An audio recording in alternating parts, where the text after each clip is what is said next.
We're going live now. Yes.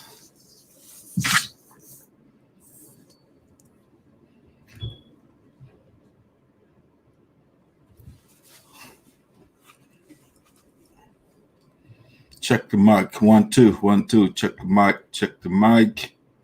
1 2. Check the mic. 1 2. Check the mic. 1 2. Mic check. Mic check. 1 2.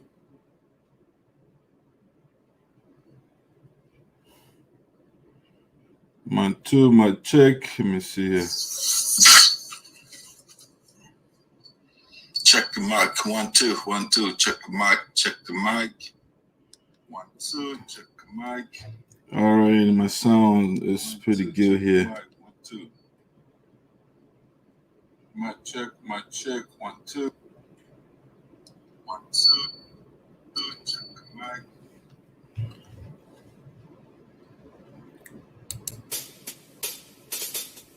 Come on! Oh na na na na na na na.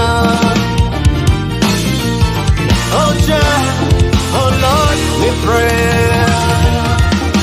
I woke up this morning, heard them voices on the radio. In my chanting revolution.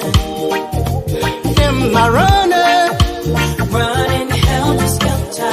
Say we want peace. Peace is what we need now. No more fighting. Oh, without no solutions. We want love. Love is all we need now. No commotion. Without no solution. Yeah, yeah. Give it a bump.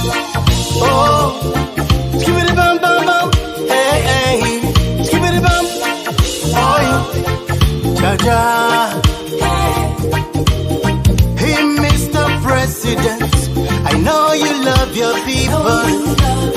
All you have to do, step on a pedal some more. In the interest of the people, do what you are bound to do. When the nation has risen, your name shall be written in stone. Oh yeah, this is what we need now. No more fighting, yeah. Without no solutions. We want love. Love is all we need now. No more commotion. Without no solutions. Hey Jaja, hey Mr. Minister, pay the civil servants I say. They work hard every day. Don't let them go home with empty head. Empty bag cannot stay. Yes, you know that. Yeah. A hungry man is an angry man. Let them feed them children too. Come and say peace. Peace is what we need now. No more fighting. Without no solution. Oh, Jaja. Yes, we need it. Love is all we need. No commotion. Nice oh, na na na. Jaja, we pray. Cause my leaders lead them the right way. Hey, Mr. Citizen, respect the law, protect your nation. When others are scared, you must stand up and be proud. Wave your flag to the world, tell them how strong you are. No matter the situation, we shall overcome. Guns and ammunition must be the thing of the past. We've come a long way, can't afford to repeat the past again. Oh Lord, protect my nation, I say. Forward, backwards no more. We want peace. Peace is what we need now. No more fighting. Without no solution. We want love.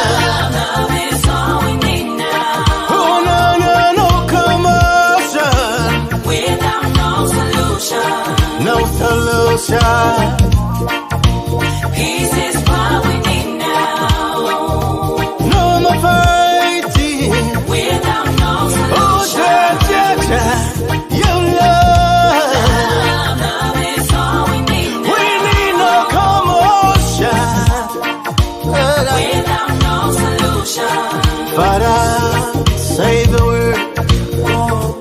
Save your children. Touch my leaders. Lead them the right way. Oh Lord, give up peace. Oh Jah, give a life now. Yeah, give them peace.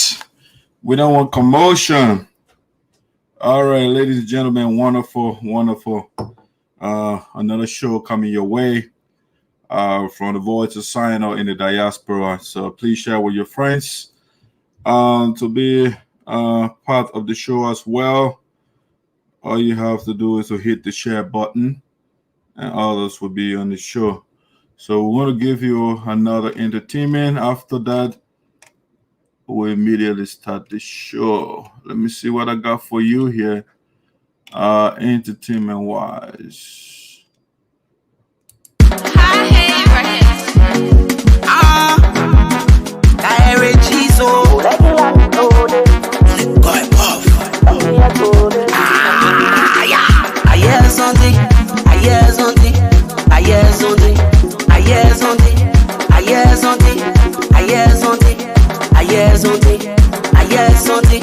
I won't tell you later, but my thing I want it.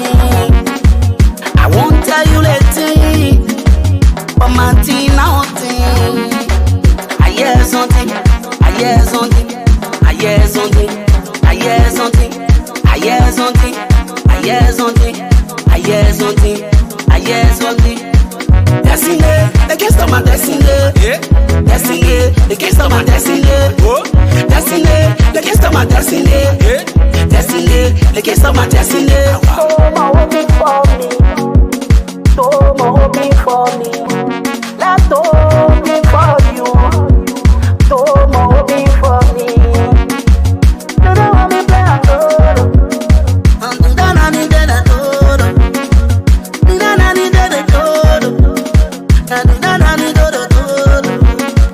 you get gali, but you let potato. You get gali, but you let potato. I hear something, I hear something, I hear something, I hear something, I hear something, I hear something, I hear something, I hear something. I won't tell you later, but my thing I want it. I won't tell you later, but my thing I want it. I hear something, I hear something, I hear something, I hear something, I hear something, I hear something, I hear something, I hear something. You get gali, but you let potato. You get gali, but you let potato. You get gali, but you let potato. You get gali, but you let potato. You don't want me play a role. I'm done, I'm dead, I'm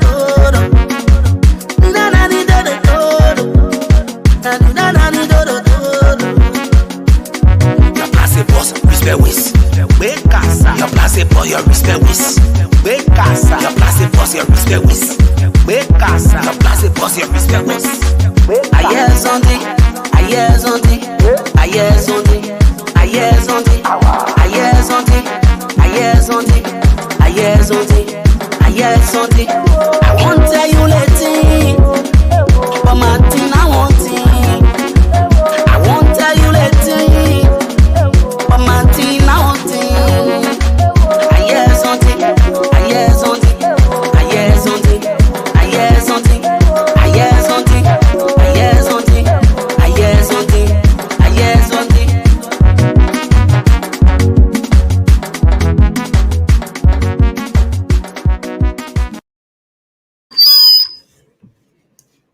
Great. I heard something, and the thing I heard I want to share with you. Good evening to all of you. Those that following the show so far. I'm having a wonderful time from my side. My family and I, we are doing great here. Hopefully you are doing the same out there as well. All right. So those are joining the show, we want to welcome you again to a Voice of SINOE, wonderful show coming your way tonight. The Voice of Sound coming to you live from Prospect Park, Pennsylvania, these United States of America. Let me see what we got here for you in here. Do you see my talking points, which we're going to go into shortly? But I want to recognize the people that are following right now. President Francis Clamayas, welcome on board. The host of the Sapo Nation, Mr. Cooley Morris, welcome on board, and 5 others. I'm not seeing you, and the rest of you, Gerju, welcome on board. Honorable Maya Tully, how you doing, sir? Welcome on board. Milton Shiwe, and I think those are the people I'm seeing so far. All right, if I don't recognize you, it means I'm not seeing your name from my side.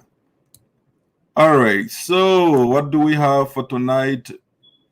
Today, we're going to start first with politics of SINOE County. After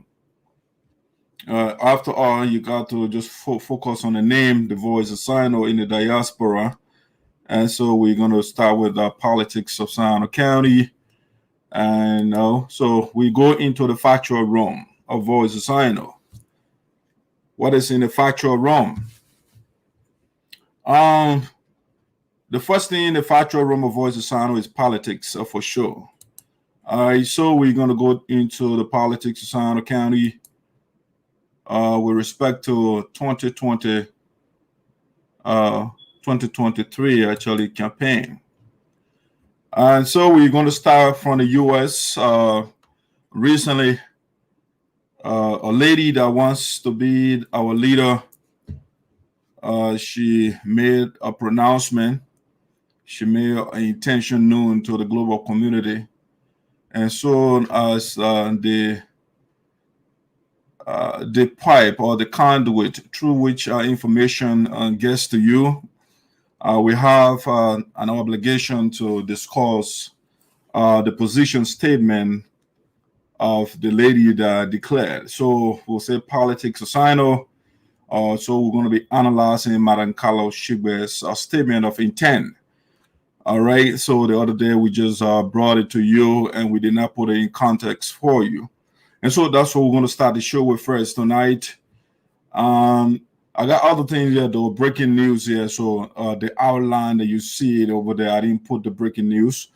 So you have to share with your friends so that they can be a part of the breaking news. So let's get to Madam Carlos Shekpe first and foremost. Let's see what she got here for us. I think I got the video. We're going to listen to the video. I'm going to end it out with that. Put it in perspective for you. I didn't put the video somewhere. All right, let's listen to Madam Carlos Shekpe here. And we're going to be going back and forth here with the video. All the Sapo women and men, friends, I'm very grateful to see you guys here. Yeah, thanks. I really celebrate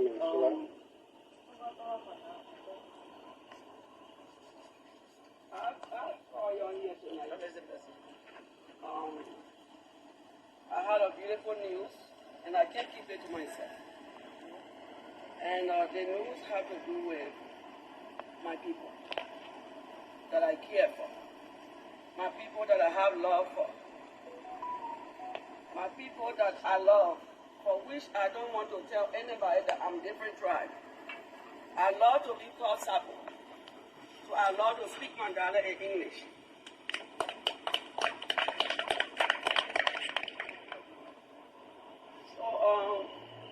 I keep calling y'all for a little information.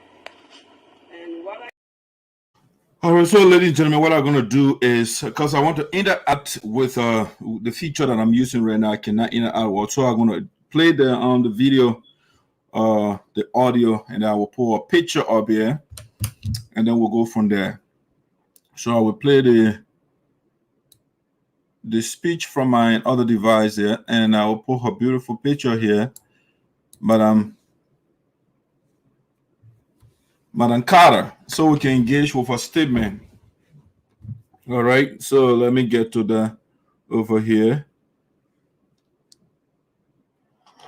We are here at the home of this CARLOR SHEKPEH'S. She has called friends and family from Minnesota. My people that I love, for which I don't want to tell anybody that I'm different tribe. I love to be called Sapo. All right, so ladies and gentlemen, the first thing we have to point out, politicians, they are crafty people. When they want something from the people, you're going to hear the best sugar-coated speeches. They will sugarcoat, they will embellish, they will say all the sweet words basically to you. And so you are hearing Madam CARLOR SHEKPEH'S telling the people she loves the Sapo people. She loves the Sapo people, and that's why she cannot identify with another tribe. She loves. You see, the first mistake from that statement is when you're talking about tribe, and you want to be a national leader, then it becomes problematic. And so when you are vying to be a national leader, your message should appeal to all and sundry. But when you start talking about tribe, I'm a Sapo woman, and I love to speak Sapo, and I love my people, all those things. It is not, from the outset, you are beginning with a divisive rhetoric, a divisive message. SINOE County Electoral District number 3 is not only occupied by Sapo people. District number 3 is pregnant with all the tribes in the Republic of Liberia. And as far as tribes that are not from Liberia, you got foreigners in the county and all of that. So Madam CARLOR SHEKPEH'S began her speech with tribalism. Okay, and you have to understand SINOE County, Liberia at large, or by extension Africa, tribal fragmentation is a problem on the continent. And so we have a candidate who has made her intention clear to the people what she is coming to do. She is coming to represent the Sapo people. She will be a representative for the Sapo people, not for all the people in electoral district number 3, SINOE County. So that's something we have to point out to you first. She started on a tribal note, and that is not a good message. All right. And so those that are pro-unity, who are focusing on the amalgamation of all the tribes in the country, for us to have one county, one country, to have one agenda, Madam CARLOR SHEKPEH'S message is not going to resonate with you from what she said from the outset, the tribal note. So I love to speak Mandala in English.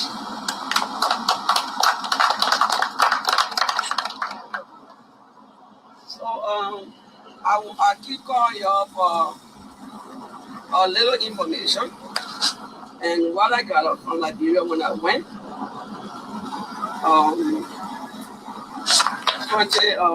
2017, when I went to Liberia, the Sapo women put together and they call single.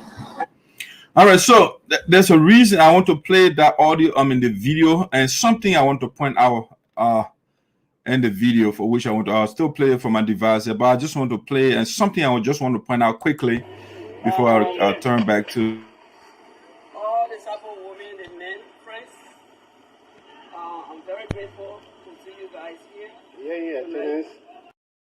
So if you pay attention closely, Madam CARLOR SHEKPEH'S has some, I think, orange cup in her hand. Okay, the question is, what is in that orange cup? Is that alcoholic beverage? I don't know for sure what is in there, but can it be somebody who is addressing us, who is making your intention clear to the people that she wants to be a leader, and she holding a cup that seems to be the content is alcohol, we can make that projection for sure that it's alcohol. Yeah. And so there is something fundamentally wrong. I don't want a leader who will make a decision under the influence. You know, so the political moving forward, the political advisors of Madam CARLOR SHEKPEH'S, whether that water in the cup or not, she should avoid holding something that will raise eyebrows for which those who are critical analysts. And so that cup is alarming to us. What is in it? Is that water? Is that juice? Is that alcohol? Well, my prediction is alcohol. They say they want to see me. So they start jail any place. So when I went there, they brought a paper that they wrote on with all their names. So it's the Sapo people that petitioning her. It's not the entire population of Sino County. The Sapo, she said, Sapo women. All right. So again, the tribal element is what she is starting her campaign with. The Sapo women are petitioning her. 125 names. And they asked me that in 2023 they want me to get in a race. Hey! To be exact, Johnson District, Sino County, District 3. And I took the letter and I told them that I'm going to tell my people. If I'm holding the letter, I will come back to tell you if I accept or not. So, 2019, 2020 to be exact, I went back in March and I called the 6th section of Sapo people. Again, the tribal element continues. The 6 sections of the Sapo people, not the entire population of Sino County, not the 8 sections of the Crew tribe, not the whatever the population of the Jipo people, the Mandingo people, the American Liberians, and all of that. It's the 6th section of the Sapo tribe that she is appealing to right now. But you have to understand, yeah, this is politician, okay? So politicians, they are trickster. They play tricks on the people. And so the reason she is appealing to the Sapo black is because it's democracy. So what that means is the majority carries the rule.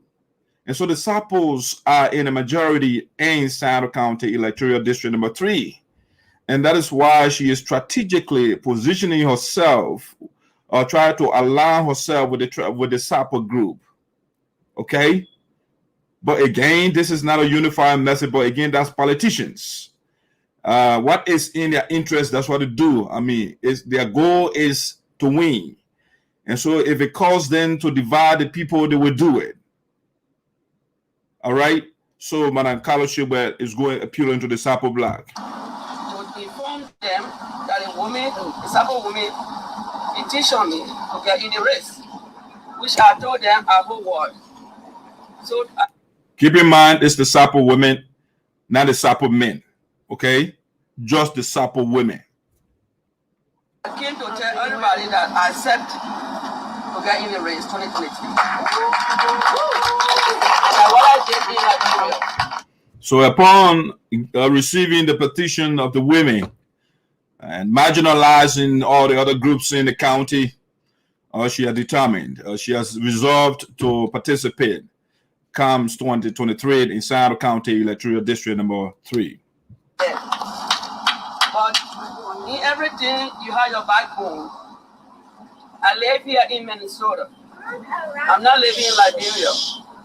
I'm planning to move back home. But I need to talk to my people.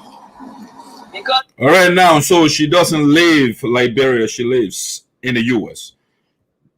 She is now planning to go to Liberia. You know why she wants to do that? Is because she wants a position. She wants something from the people, and that's why she wants to migrate. She's trying to leave the U.S. now. So she said, you know, every politician must have a base. I agree with her on that point. And so now she about to appeal to her base. Listen to the message. Tomorrow I will come back here. Everything you do, you have to get your backbone. You know, my Minnesota family and friends. That's why I call you people. To inform you that the Sabo people want me, the Sabo women want me to get in the race 2023, and I accept. So I came to tell you, to inform you that I will be getting in the race. The Sapo women, she qualified that again. The Sapo women want me to contest in 2023, not the Sapo men, not the crew women, not the crew men, not the student community who are not Sapos, okay? Or who are not women. The Sapo women, they want her to contest, and therefore she has made her intention clear to contest in 2023. 2023. And I need your support. I need your support, financial support. I need your moral support. But one thing I ask, if you can't support me, if you can't give me moral or financial, don't damage me. Because you're from in my house. You're from Minnesota, you are in my house. What you say about me, that's what people will believe.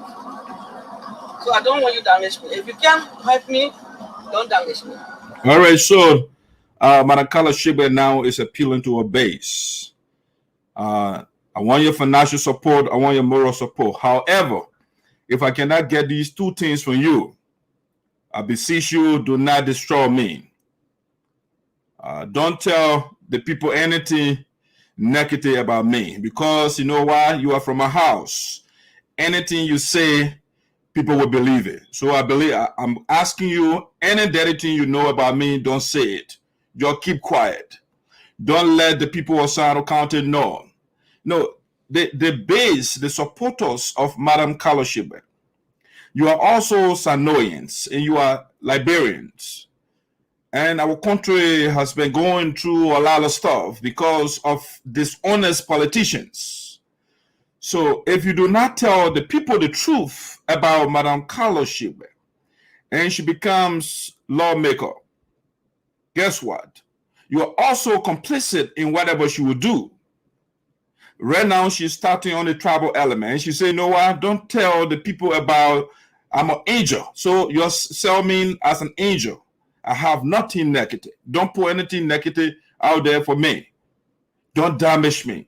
Because by all means, I want to be your lawmaker of SARGBEH County. So I can seek the interests of the SARGBEH women. Because those are the people that petition me. Okay? Nothing negative. Everything, it should be rosy. No, you have a moral obligation to your fellow citizens, your fellow compatriots, to say the truth about your candidate, whether be it negative or positive. Tell the people, Madam Carla Shekpeh, she is not an angel, even though we don't know whether an angel is a good thing, you know. And so tell the woman nobody is perfect. So be objective, be a true nationalist, a true patriot, and say, you know what, I'm bringing my candidate to you. She is not flawless. But here are some of the positives and here are some of the negatives, so that people can make that decision. Don't go with the call she's making. Don't give my flaws. No, we want to know the flaws of Madam Carla Shekpeh. And so that we anticipate when she gets there, we'll know exactly what she will do and what she cannot do. You know, because her supporters have already told us what she is capable of. Don't present her as an angel or as a god. No, don't do that. Then you will not be doing justice to your people, to your fellow citizens. I need support in all kinds of ways. If you get book bag, if you get capital, if you get pencil, whatsoever you have, I can carry home to get for our people, our children, and students. If you even have slippers, they don't have to be cash money. If you can buy Tylenol or ibuprofen, whatsoever you can, your hand can get them, I will transport it. So I'm asking you for your support. That's why I call you tonight. Okay, so Madam Carla Shekpeh is appealing to the people now. You know, if you want to be a public servant, if you want to be in the political arena, you have to first start to do your homework. These are things that she should have started a long time ago. But again, Madam Carla Shekpeh is a politician. So what politicians do, you know, when you go fishing, right? You have to put the worm on the hook, and so that you can attract the fish. And so she said, you know what? In order for the people to vote for me, as my supporters, I am asking you, please make sure if you have any worn out boat bag, any slipper that you tired wearing, give it to me. Anything back home, we call it doka flare. Any doka flare you get, just give it to me. Our people, they are not, they what good for them are second-handed stuff. All right? Just get them anything that you don't want. The rejected stuff that you don't want, the children that she has not given a copybook before. Now she wants to be somebody that wants to get copybook. All right? The others, the people inside the county, they haven't received one tablet of Tylenol from Madam Carlos Shekpeh, but now she's saying if you have any over-the-counter Tylenol, even if it expired, just bring it to me. I will ship it to the people so that they can vote for me. You see, the politicians, now it's time for her to attract the people to her. So she say anything that you don't want, whatever, anything expired food, say just give it to me. I will ship it to the people so they can vote for me. All right, Madam Carlos Shekpeh. The message for which you are called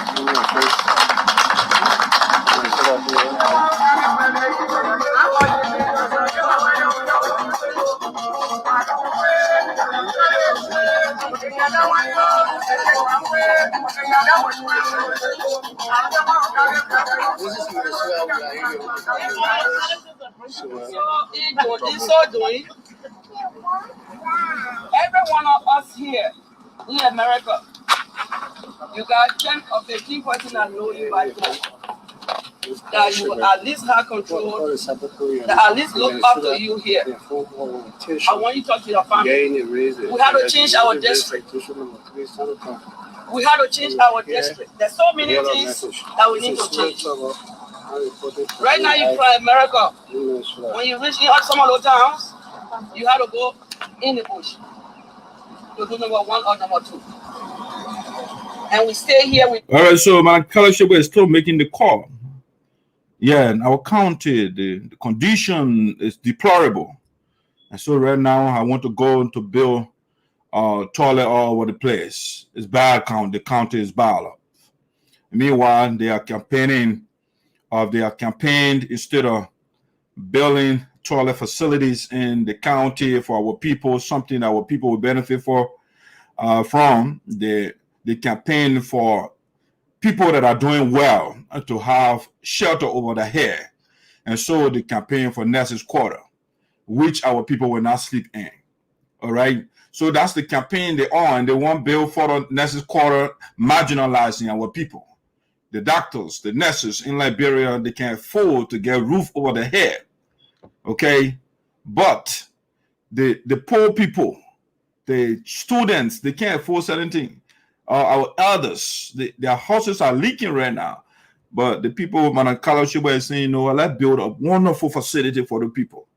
Our people will not go in that nursing quarter to sleep. No. Enjoy all the immunity that we have here. Please talk to your family. Go vote for me. I'm asking for all of your vote by asking your family. So tomorrow that we can make Johnson district a new home for everyone else to go to. I thank you. Thank you. All right, so that's Madam Carlos Shekpeh message to the people. She calling her supporters to call their families and friends back home to canvass for her to make sure that she is elected. She's going to turn Sino County, if you like, electoral district number 3 into New York or Tokyo.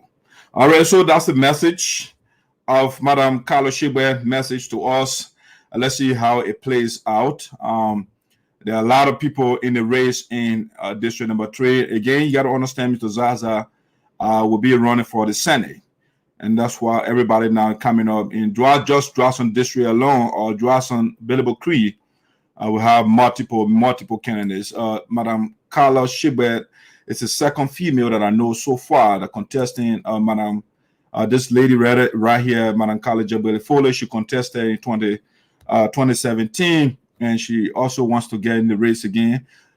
She has unlike Madam Carlos Shekpeh, who backing people for old slippers and old book bags. You know, Madam College of Belifole is building a strip mall right now in the area so that our people will not have to go to Grand G there. They don't have to go to Greenville to have. So she wants to open an economic hub in Johnson District. So she's building a strip mall. You know, that's some of the one thing she's doing. You know, I'm not campaigning, but I'm just telling you some of the candidates what they are doing, Madam Kali. As time goes by, we're going to get more from Madam Kali Shebe. Maybe she's going to build her mall as well. To see right now, she doesn't have a shelter in Joazon, but she wants to be our leader.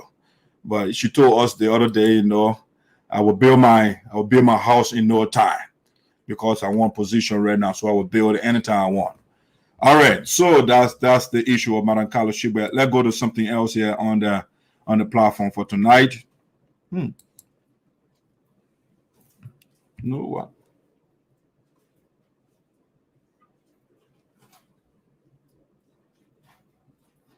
Oh, let me see. Somebody said no sound. Because I want position right now, so I will build it anytime I want. So I think the sound is good. Some Jackson was saying no sound. Jackson, the sound looks good here, I think. No what? Yeah, I think the sound is good as far as I know. All right, so now let's get to something else on the agenda for tonight. Let's go here, what I call Renetting.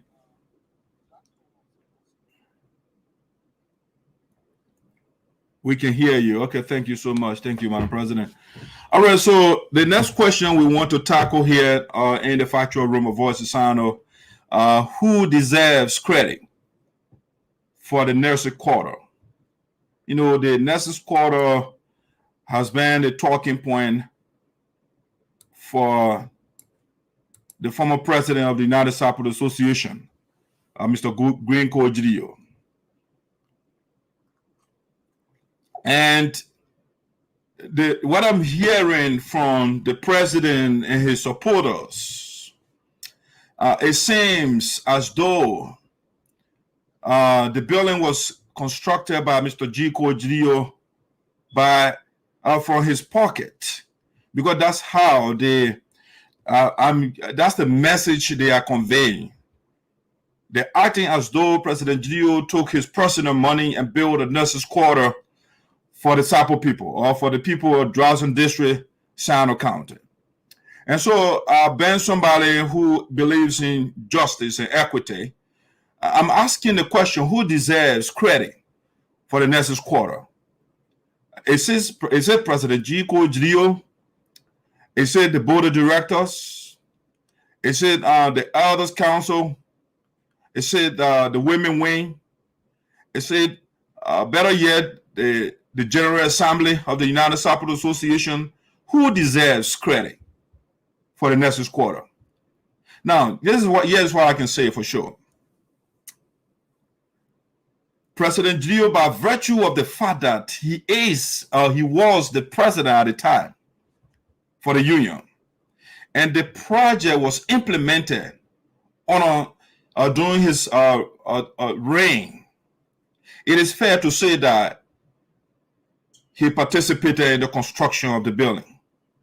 All right? We cannot say the building was erected by him, but he facilitated the construction of the project by virtue of the fact that he was the leader. So does he deserve credit? Yes. Does he deserve 100% credit? Of course not, because the money does not come from your pocket. So he does not deserve holistic credit for the structure. Who also deserves credit for the nurses' quarter? The board of directors also deserve credit for the nurses' quarter. Why? Because when the budget was forwarded to the office, they had to approve the budget in keeping with the Constitution, even though the General Assembly already endorsed that. But it also had the project needed the signature of the board of directors for things to go on. They needed to work and scrutinize the contract so that our people will not be cheated. So the board also, they deserve gigantic credit. President Geo alone cannot take credit for this. You have to understand Darius DeLong one time gave this analogy, which I think kind of applicable here.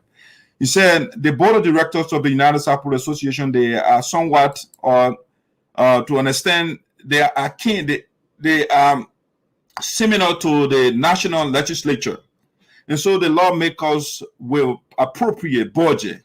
You know, they will make the budget and what percentage should go to certain sectors and stuff like that. So they compartmentalize the budget of the nation. And then they will call the president. So the analogy Darius used was the woman cooks the food, right? After cooking, she will put the food in the plates and stuff like that. And then maybe she will call somebody and say, oh, carry the food to one of the children and say, oh, carry the food to your father, at least on the context of those all that grew up in the village. You know, so they will come and carry the food. So basically, the executive serves as the distributor of the food prepared by the board of directors. Or in the context of the legislature, they prepare the food and they will call the executive to go and distribute.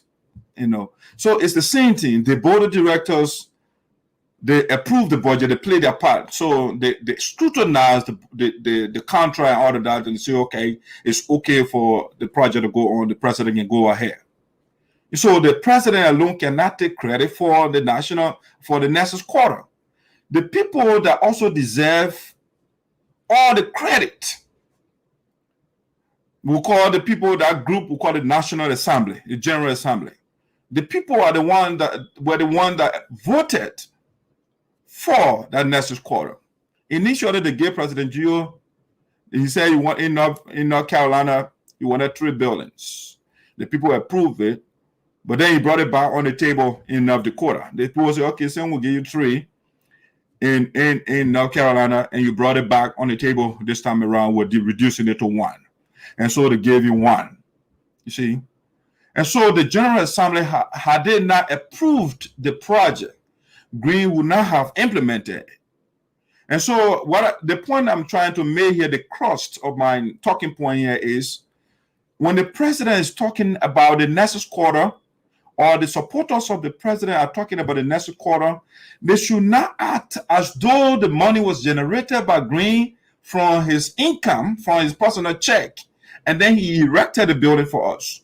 The money that constructed this building is the $5, the $20, the $100, the whatever, the elders, some of the people that are not working. So the credit should be given to all and sundry, everybody in the union, those that supported, that went to convention, that pay their monthly dues and those things. Those are the people who should get credit. The national, the president of the various chapters, they deserve huge credit. Why? It's because these are the guys that host the conventions. And so these people deserve huge credit for the next quarter. And now President Geo, time for convention, you crack your leg and sit on it and put your tie on and just sit down on the countertop. And then the people are running around and say, Green Coach Geo is the first time in the history of the Sapo people to build something. It's because of the people's support to him. Had they not given him their support, we would not be breaking up a next quarter here. So let's give the credit where the credit is due. The due. Colossal credit belongs to the people, the chapter specifically. People like Madam Frances Clark Myers, who generated $75,000 or above. Those are the people, they work hard, the ladies specifically. They will want time for convention. Does the former national chair lady, does she deserve help, kudos as well, or credit for it? Yes, she does. She spearheaded the selling of lapas and those stuff, you know. Even though the money that she used to buy the lapa is not from her pocket, you know, it's everybody's contribution and stuff like that. So, but she deserves credit. She deserves credit as well. So we want to put justice where justice is due. President Geo should not take credit for the next caller and be beating his chest as though he used personal money. Okay, so that's the question that we want to tackle first. Who deserves credit for the next quarter? Or the next quarter, if you want to. Wherever we want to put it. Now let's go to something else, and from there we'll go on a quick commercial break, and we'll be back with more. So let's see what else we'll have on the agenda here for our talking point. So the next thing that I want to talk about here, ladies and gentlemen, I call that the fundraising ability of the members of USAA is unquestionable. The fundraising ability of the members of USAA is unquestionable. What is questionable, however, is the lack of transparency and accountability on the GELEO'S administration. Okay, and this talking point, it came from what I've been hearing from the zealots of the president, or the former president, GELEO. The people were, I watched the program. They did well. They celebrated their idol. With the article we wrote the other time, we say from national celebrity to sectarian idol. So President GELEO now is a sectarian idol. Just few group of people worshiping him now. Okay. From the national, everybody where he was celebrated from the national level, right now just few people celebrating. So the official nanos of the president, they did great. They had this program for him. I saw, I think the population estimated to be about 20 persons. The number they turned out wasn't that impressive. 20 or above, but come on. Before then, when Green was at the national level, that program, there would be no space, but you find out, scattered chairs here and there, few people wear 20% wear what you call it, yellow t-shirt, and they're dancing and posting images around. That's fine, if you want to celebrate the man, that's fine. The program, how much generated? About $400 or something like that. That's good. It's better than nothing. But the people of the union, when it comes to generating money, that I cannot question. It's unquestionable. The people can raise money anytime when you call them. We'll have convention. We have no issue with fundraiser. Okay? Nothing, no problem in that regard. Where we have problem that the people don't want to talk about, after we shall have generated the funds, after the members, the supporters and the non-supporters of the president shall have generated the money, what the president does with the money is the question.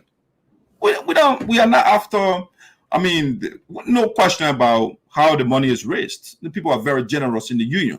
You call the fundraiser, generally people send them money. If the former national chair lady have planned that thing correctly and maybe send invitation to the various chapters or presidents and stuff like that, you have a lot of donation coming from, but they made it in Minnesota, and few people that they can relate to. They don't want to relate to everybody in the union. We do not, we don't agree with President GELEO, but we do not hate the man. The only major problem we have with GELEO right now is the issue of accountability, transparency, and his incessant violation of the Constitution, the document that he took oath to defend, protect, and obey. That's the area we have a problem. We don't have a problem with people money when it comes to raising money. So when the people want to talk about President Green, they should talk about accountability. What is he doing with our money? What is his history when it comes to money? What is his history when it comes to transparency? What is his history when it comes to how he treats the Constitution, the document on which he operates? That's what we should be focusing on. That's the question there. That's the point. And so when you ask Dr. Yopo the esoteric, is President GELEO transparent? The answer is hell no. And why is that so? Well, let's take a typical example. The president went to Liberia recently against the will of the General Assembly, against the will of the board of directors. He organized a teleconference. He called his supporters. He sent a budget to the board of directors. The board rejected the budget. He called his supporter on the teleconference, and he said that is the people that gather on the teleconference, he calls that General Assembly. So they want to hijack our account and took $7,200 plus from there. And the Constitution says General Assembly equals the people sitting in convention. There is nowhere in our Constitution that says that people on a teleconference, they amount to General Assembly. And so Green Crow GELEO, against the decision of the board, he took $7,200 plus. When he came by, he made a report. The financial portion of the report is missing. That's an issue with transparency right there. Why is it? Why the major part of the report is missing? Why? And you're only telling us about how you turn the key over to the city mayor and the city mayor turn the key. That part of it it's not important. What is important is how did you use the illegal money you carry to SINOE County? That's what, or to Johnson. That's why you have to explain to us. So the issue of accountability on the part of President GELEO is the problem we have. Accountability is not accountable to the people. The financial reports that the president has made, as a matter of fact, the Constitution says quarterly financial reports, which is, I think, 3 months. But the man will work on, when the board asks for a report, he will not make a report. He will wait and wait and wait. Maybe after 8-9 months, he will send a report, and the report will be all slapped up, incomplete. Some details will be missing. And when you ask for follow-up, no reply. You see? So the accountability, transparency, and corruption, that's what we have a problem with. And now about 4 generations. So the members, the people, the supporters are going, oh, we raised $14,000, we raised $4,000. That's not the issue yet. Congratulations for doing that. We don't. The members, again, of the union, they are not stingy. They are not mean people. They are very generous and free-handed people. But how do you manage the people funds is the question. What do you do when we give our money to you? It's the issue of transparency. So that's something we want to talk about. We want to go on a quick commercial break here, and we'll be right back. Again, you are free to participate. At the bottom, the line that is moving, you can call the number. I will also put the number out again, but the line I'm moving, the number is right there. If you want to enter, you want to comment on anything that I'm saying, you are free to comment. If you want to come live, just comment. I'm following my other device here. If you want to come to on live, I can also send you the link to comment on something. So let's go on quick commercial break here. We'll be right back with more on the Voice of SINOE. We'll have a breaking news here that we want to share with you. And also, I'll be looking at your comments. All right. So what is it that I have for you here? You know, we're talking about GELEO here. So let's play the Queen of Traditional Music here. Hello to all my fans around the world. My name is NYANWLEH, the Queen of Traditional Music. The only thing I want you to do to subscribe to my YouTube channel. I'm on Facebook, I'm on Instagram, I'm on WhatsApp, I'm on Amo. Just subscribe to my channel. Promote me, my fans. Subscribe to my channel. Subscribe, guys. Thank you.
pole serano. Yeba cheche pole no, umumunde apo. Yeba bla bla bla bla, umumunde apo.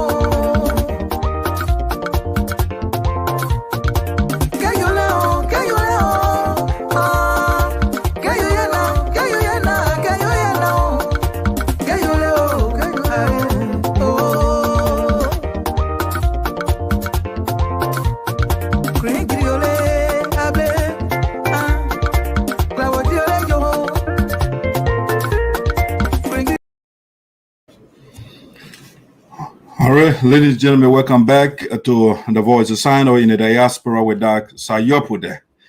Welcome back again. All right, so let's start the show, continue with the show here with this talking point. For the first time, the brother of the former national president came out to defend his brother. And so this we call Pastor Paul GELEO'S. His brothers doesn't listen, and unjustly points accusatory finger at Chairman ESAU, but forgets to condemn the unjust leadership behavior of GELEO. Pastor Paul GELEO admits his brother doesn't listen, and unjustly points accusatory finger at Chairman ESAU, but forgets to condemn the unjust leadership behavior of GELEO. Now, before I go ahead, we also look at some of the comments before we look at the unjust behavior of the pastor. Yeah, but when we were talking about who deserves credit, somebody who I cannot forget, a couple of people that I cannot forget, if I did so, would be an egregious mistake on my part. Let's number one, Mr. Fallison, Dr. Fallison, who transported the contractors, if you like, from Monrovia to Sino County. He deserves huge credit. He took his own money and transported the people. We also want to give a huge credit to the National Queen, Her Royal Highness, Queen Diana CARLOR Williams, also deserves credit for the Nurses Quarter. She put a lot in our bank account, a lot of money. In North Dakota, when she contested, she won with 5,500, and there at the national level, she pumped in 12,000 plus. So when you put that together, it's a lot of money, and so we cannot forget her, the role she played. She deserves huge credit as well. So there are a lot of people that deserve credit, and we can delineate everybody right now. But before we go to the president's brother statement, let me see some of the comments that are trending right now. Let me see the first comment here from bottom to top. Mr. Milton Shibwe said, "We will send a clear message to any future leaders that you will be held accountable for your actions. Time to get serious. If we into this business to assist our people." All right, so yeah, well said, well said. Watching Mr. Panto, thanks for following the show. And Milton also said, "You are correct. We normally don't have issues of raising money, but we have problem with accountability and transparency during the former president time in office." That's right. That's a board member talking from Minnesota. It's not Dr. Sayopude. That's Milton. He represents Minnesota, but he believes in justice. Man believes in justice. He also said, even though the board approved all the $30,000 for the building, no single report came from the former president. Wow, that's a breaking news over there. So I will give you a breaking news sign. What? Really? Serious? No report for that?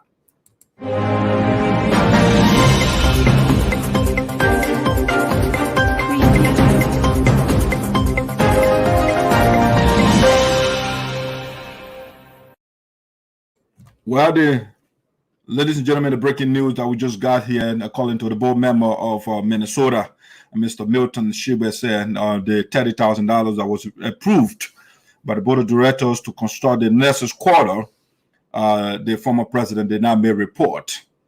The question is why? Well, it's the issue of transparency, lack of transparency that we are talking about. All right, let's go to let's review the comments that are trending here. Let's see. We can hear you. She said, Madam Francis Myers. Girl just said here, how are you doing, Madam President? All right, so those are some of the comments I'm seeing right now. Keep breaking in your comments. Now, let's go to the unJESUSly behavior of the pastor.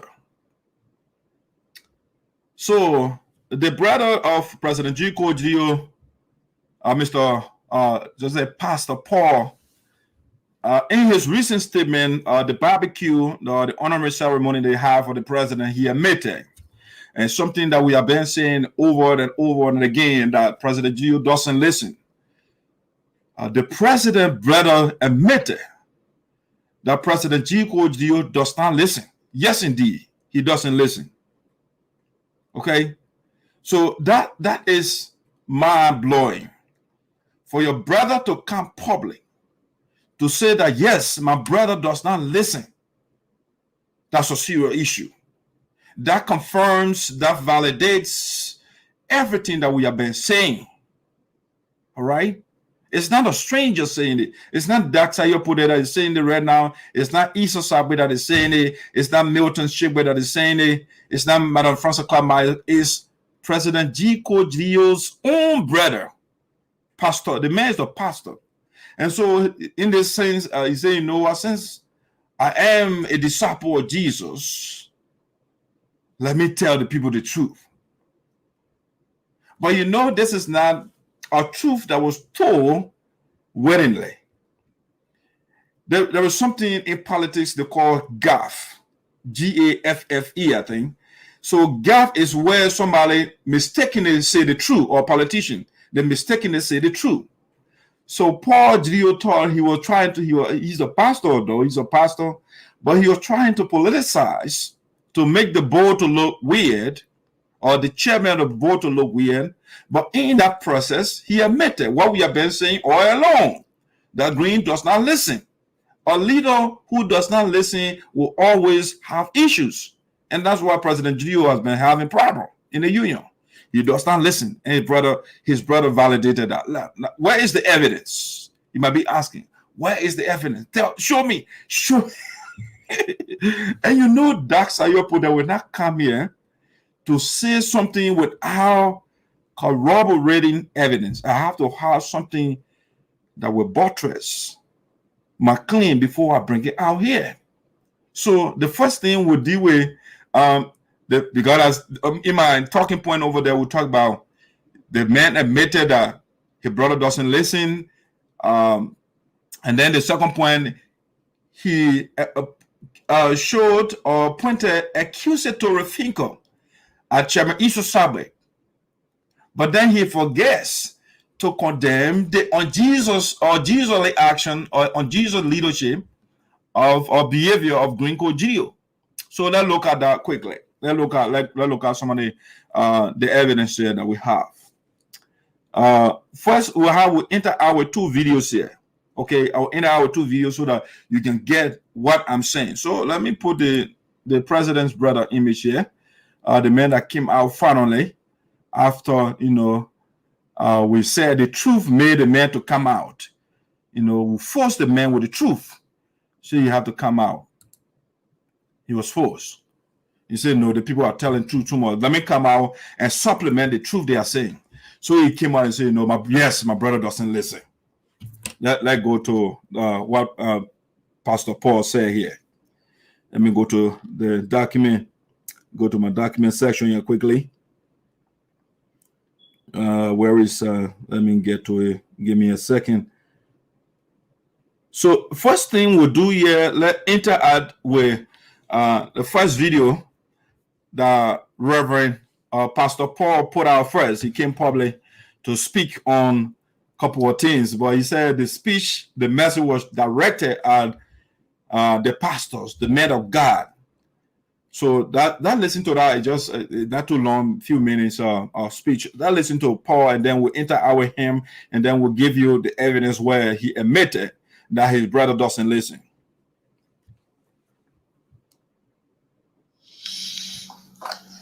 And you are saying you're gonna play dancing. And you are saying you're gonna play. Oh, so if you come from the play, you go home, they will not play, they will not dance. Does it mean that you are being better than other people in America? No. So those are who are holding position, and we who are outside of this, or who do not hold any position. So the first thing the pastor is trying to defend over there, when you say, hey, when you go back home, the people shouldn't dance. Every time his brother goes to Liberia, the people will dance. They'll put the lapa down, everything else. But then there will be no, maybe something like maybe years of bono or zinc for you to put on top of your house.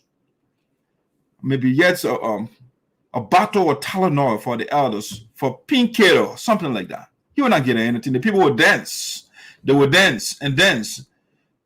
Then Green Coach Dio, the national president of the United Support Association in Americas, he's from America. The people will pull a lapa down. He will not even kill laser for the people to get pepper soup. Laser. The people will just dance for him. So the people are criticizing the president and say, like somebody like Dr. put us, for example, because we have reiterated on this platform multiplicity of times that the people have danced enough. You know, they have danced, but their condition is still the same. So it is time for us to leave the plenty dancing. And we want something practical to be done in the lives of the people. We want to see some sort of transformation in their lives. Let our value, say, for example, to the population. Building Nessie Quarter does not add value. It doesn't make us economically viable. It doesn't make us competitive. One of the things that adds value to the population of the people is education. Education, empowerment of the people. Empower the people, give them knowledge. And so the people, they approved scholarship, for example, for President Gio to implement. That hasn't been done. So something that will add value to the population that requires dancing, he doesn't do it. He goes to Nessus Quarter, which Dr. Ayopoda calls geographical decoration. We are only decorating the land, but we are not adding something substantive to the population. Okay, so Paul came here, and let me pull it out to the Reverend came here and tried to defend his brother. Yeah, the people got to dance now. The men are national president. It is not about the title. It is about what you are doing, the impact you are making. It is not about decorating the land. It's not about embellishing the land. It's about making the people competitive. Why do you think America and China and other countries, they are competing? Is it because they have skyscrapers? No. It's because the people, the leaders of the country, they empower the people academically. They give the people knowledge. And that's why we talk about America. And that's why we talk about China. But people are talking about Nessus Quarter and they're dancing about it. Oh no. I want to see one of our sons and daughters or more of our children, like the young man, the Sapo young man the other day that got a doctorate degree. We want to have more of that. But people are dancing about Nessus Quarter. And so that we are saying, Green, stop the plenty dancing. This doesn't add economic relevance to our region. All right. So there you Paul. Are you saying because you holding position, you're better than us who are not holding position? No, nobody said that, sir. Nobody. You have. No, nobody said that. Nobody is better than by virtue of holding position does not make you better than the other people. No, nobody has said that. I don't know where he got that from. But you are the best person.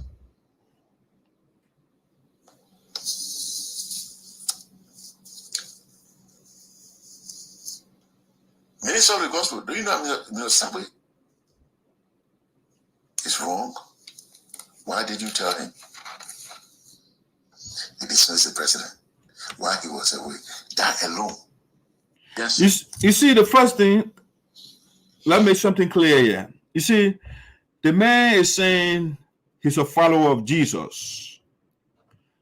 So what that means conventionally, even though when we go into the analysis, which I'm not going to go into right now, whether Jesus was an ethical man or not, which I'm not going into right now. But the assumption is anybody who follows Jesus is a good person. The person says the truth. Because the pastor, I'm quite sure he reads the Bible very well. And when you read the Bible, they got something they call the 10 Commandments. And one of the 10 Commandments said in elementary English, thou shalt not lie. Okay, that's what one of the 10 Commandments said. Thou shalt not lie. It's not complicated English. But the pastor came public and blatantly told a lie. The lie is, he said, ESOTERIC is wrong. Again, I am not an apologist of Mr. ESOTERIC. I'm not a defender of Mr. Sargbeh. I'm not a defender of the board of directors. I am a defender of truth. I am a defender of justice. What is right? So Pastor Paul is telling her he's a follower of Jesus. He believes in equity. But then he is blatantly lying in public that ESOTERIC fired the president. No. We want to say this ad nauseum. We'll say until it makes you vex. ESOTERIC, the board of directors, did not fire Green Cordidio. Green Cordidio was elected by the people. The people gave Green Cordidio, or pastor, your brother, they gave him 3 years per the Constitution. The mandate of the people was 3 years. He was elected on white ballot based on the legacy of Obaku. Obaku did a good job. And he was the non-functioning, he was the Joseph Boyka of Obaku. He was packed in the garage when Obaku was working. So because they say, he was a vice president who was packed in the garage, like Joseph Boyka, and Obaku did well, let's just put him there. A lot of people hesitated. They say, no, don't do that. The guy wasn't working with Obaku. Why you want to use Obaku legacy to make him president? But anyhow, they made him president on white ballot based on the fine job that Obaku did. Okay? Based on the fine job that Obaku did. And that was in 2017. Do your math. It's elementary math. Just a call addition. 2017, 2018, 2019, 2020, 2021. Okay, how many years? It's more than 3. Okay, so 2020, Green Cordidio term, constitutional term, the mandate of the people was over in 2020. If you read, a pastor is reading the Constitution objectively and not from the familial, from the loyalty perspective or the family perspective, then he will come here and tell the truth. But he said, ESOTERIC, no, the Constitution that your brother instructed SHEKPEH'S to write, the Constitution that your brother instructed Robert Tugba, who was a publicity man, to amend, the document that Green Cordidio instructed his secretary Andrew Seward to write, the words that the guys put in the document, they say the president has 3 years. As a matter of fact, they say all executive members shall serve for 3 years, and not more than 2 consecutive terms or something to that effect. Okay, so the guys were clear.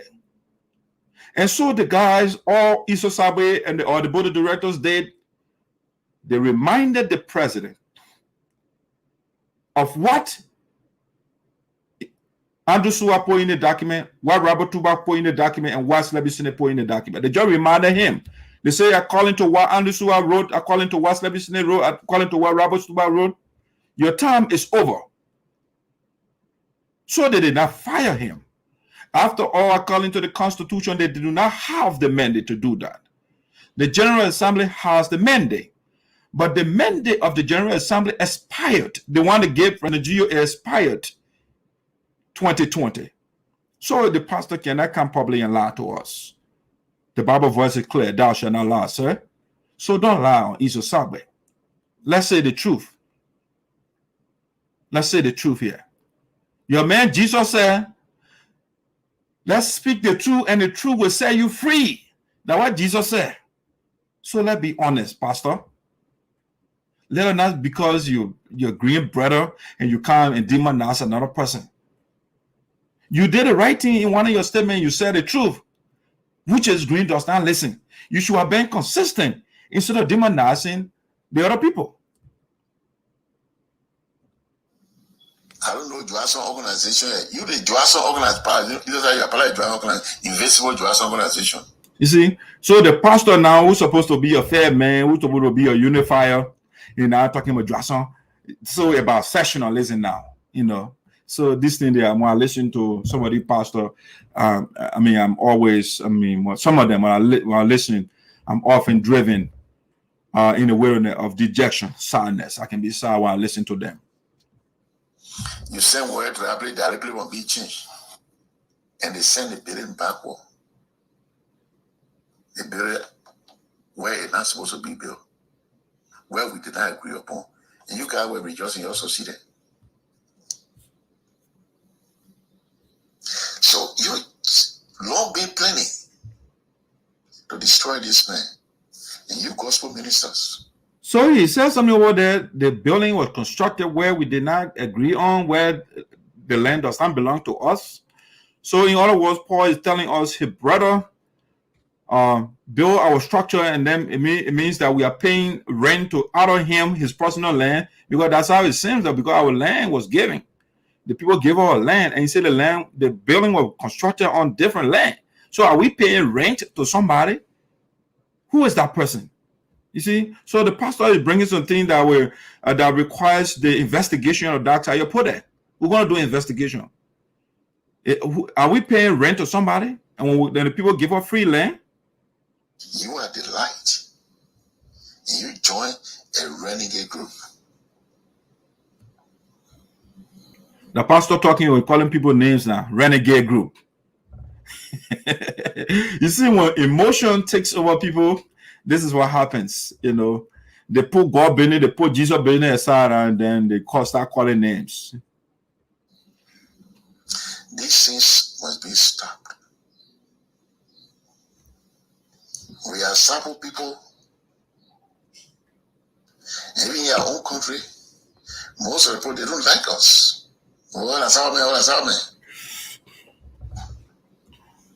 And we came here. So who are those people that don't like us? And what did we do? This is a revelation to me. I mean, I don't know. Pastor said the people don't like us. Who are those people that hate us? What offense did we commit? So the pastor is saying a lot of things here. The people hate us. So the pastor is preaching, I don't know, what is he preaching? What message? Divisive message or what? To help our people back home, and you are doing this thing, and you sitting there, gospel minister, backing evil. That is evil. It's devilish. So the man is speaking big book to us now. It is evil.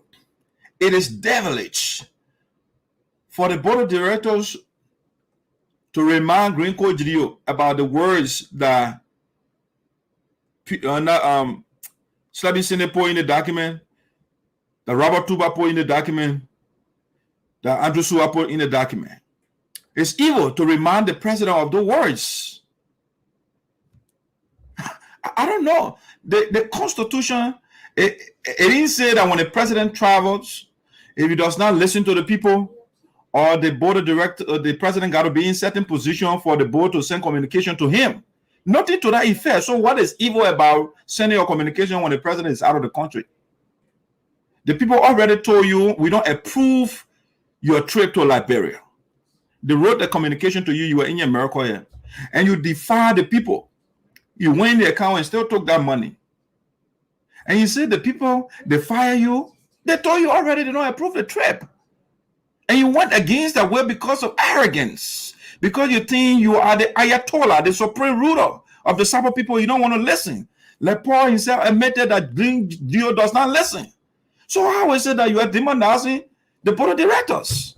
Oh no, Dr. Yopode is the soldier of justice and will put where the truth belongs. Will I allow you to distort truth here, Pastor? You are pastor. Let a pastor follow Jesus. Say the truth, and the truth shall set you free. You are defending a devilish behavior. You are defending a devilish act. Where we get it, and you lie all around. So those of you who are listening to me who are not gospel ministers, but who are on the voice of these gospel ministers on the Sapo bowl, ask them, ask your pastor them, what is happening really? What did this man do? Let them tell you. All right, I think I'm going to answer that question for the for the reverend, the pastor. He said, "What is happening? What did this man do? What did Green? When he said this man, he's referring to his brother. What did he do?"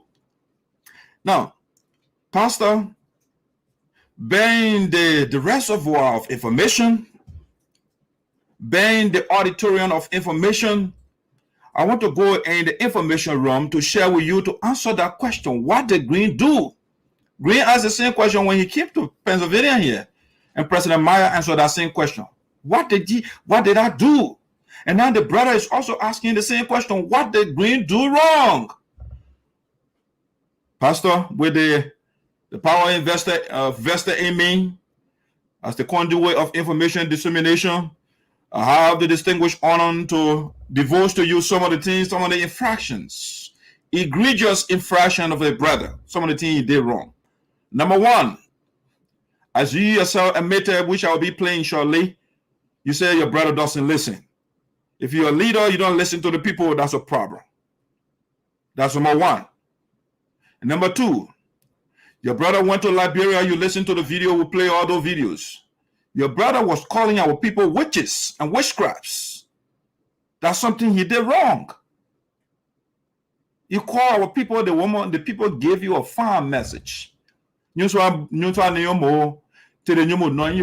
woman finishing that beautiful message to the man, he turned around. That's something that is wrong with you. That's some of the things, that's one thing that your brother is doing wrong.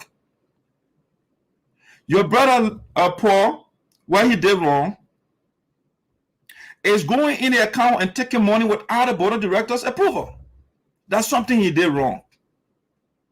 Your brother is wrong, Reverend Paul, when the elders gave recommendation and you will say, you know what? I have determined, I have resolved to do this and not to follow your instructions. I don't listen to you. I don't listen to people. That's something your brother did wrong. Pastor, your brother wanted $7,000 for the COVID, for people to get COVID relief for our people inside in Liberia, and requested $7,000. The boss said, "Okay, sir, we'll add additional $10,000 to make it, or $3,000, excuse me. We'll add $3,000 to that to make it $10,000. Up to now, your brother has not given the money to the people. Where is the money? That's something your brother did wrong. The board of directors also, Reverend Paul, they approved $6,000 during the death of Minister Mambutu for two persons to come from here and represent their organization. One person from the executive, one person from the board. The $6,000, they gave the vice president from the executive to go to Liberia. They gave the $3,000. The $3,000 for the board representative, Carlor GBOLEY, wasn't given. What did he do with the money? We do not know. So I can go on and explain. This is a question that I can answer all day. These are some of the things your brother is doing wrong. But you say you are a man of God. You believe in Jesus, a Jewish guy who is not a simple man, and you believe in him. These are some of the things your brother is doing wrong. You want me to continue? In the midst of the coronavirus, your brother going, you say, I can't put my people in harm's way. And then you go to a party with no mask on. Your brother will go to a convention, not Dakota, and he will call an elder out. Madam, our own mother. Madam Mabel said the man disgraced that woman in the crowd. These are some of the things your brother is doing wrong. So let me stop here for now. Let's listen to the man. For what you want to remove him from office, what did he do? So these are some of the things I just listed. Some of those things I listed, and I can grab the board communication here too. Is right here. So the infractions of your brother that they listed, so you can see them. You know these things, but you don't want to acknowledge it because of a brother relation or familiar relationship. You can tell your family member when they are wrong. Tell them the truth. It doesn't mean you hate them. When your family is wrong, tell the person you are wrong. And you see these things. Charles Taylor's son, Chucky Taylor, is in jail right now. His father was murdering, killing people. Chucky joined. Instead of telling your father, die, you are wrong. He joined your father and killing people. Chucky is in jail now for 97 years. So tell your family member, when they are doing something wrong, say the truth to them, whether they're your family or your friend. You can't support your friend, your family wrongly. The same thing, Gaddafi. I mean, which I don't see as a bad person, but the people killed his son because he supported his father. That's a different situation in the case of Gaddafi. Let them tell you. Church members, ask the pastors, the ministers of the gospel. Ask them, what did this man do?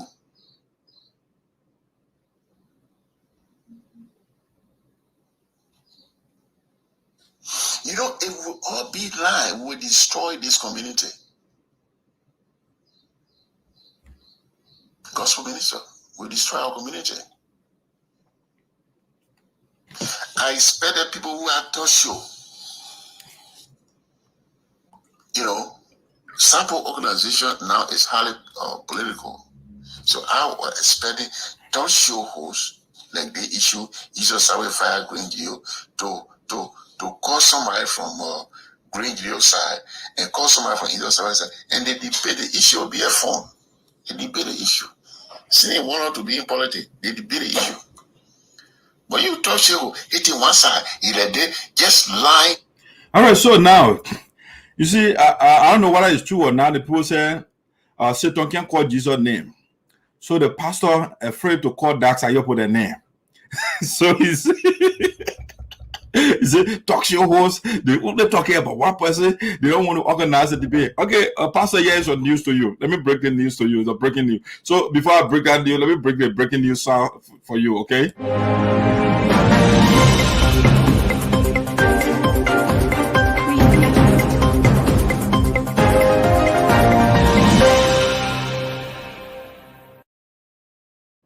All right, welcome back, ladies and gentlemen. So the pastor made an allegation against the talk show host, which you were referring to Dax Ayopo indirectly. He afraid to call the name of the great man. All right. So the breaking news I have for the pastor is last week, why he said, bring somebody from the president's side and bring somebody from the board side so they can debate the issue. We made that effort. I reached out to the puppeteer of Green, who is SHEKPEH'S Senate. And I reached out to somebody on the board of directors. You say, Boto Jawi agreed to debate or to have a discussion with SHEKPEH'S Senate on this issue. I was in the process of publishing that post, the flyer for that exchange, for that discussion. Last minute of time, Slabby Senate ran away. He said, no, I'm not doing it. So don't say we are not making effort to bring people. We are doing that. Why did Slabby Senate run away? Why he refused to discuss with Boto Jawi to debate the issue? So you can't come, Pastor, without having information, and then you make claims. We even brought your own man the other day, the man who prays for you, the evangelist, James CARLOR. You were on the platform the other day, we were giving the time, you were yelling. He debated with Boto Jawi to hear from both sides. So how else do you want us to make effort? I want to bring Gwyn Cordio himself on the platform, but while saying communication, he does not reply to me. So how do you want me to engage the guy? I engage the board of director right now, the chairman. I'm making preparation. Sooner rather than later, I'll be posting the flyer, so that you can bring the board memo here. If you, Pastor, you want to discuss with the chairman, you are obliged. So, Pastor, you start the last. If you don't have information on something, call Dr. Yopode. My phone line is open to anybody. I don't see anybody or anymore in the union to be an enemy. I just disagree with certain people on certain things. That's it. I can see you tomorrow will be the best of you. You say, oh, that guy, I can be on fire on Facebook. I'm not taking this thing personal. I'm just making sure that the right thing is done. That's all. So, Pastor point is there upon arrival. Yes, we are making effort. Slabby Senate ran away from Boto Jawi. Lying. I listened to one talk show and he said they go to convention in Minnesota. They raised 22,000. Is that Minnesota will raise 22,000 on convention? You know, I'm not dealing with people who are not Minnesota Gospel this morning, but these things are dividing our community also. People who have the talk shows. The $22,000 that this talk show host was referring to was raised during Kojo inauguration program, first in the history of the United States Association in the Americas. He should have been commended for that.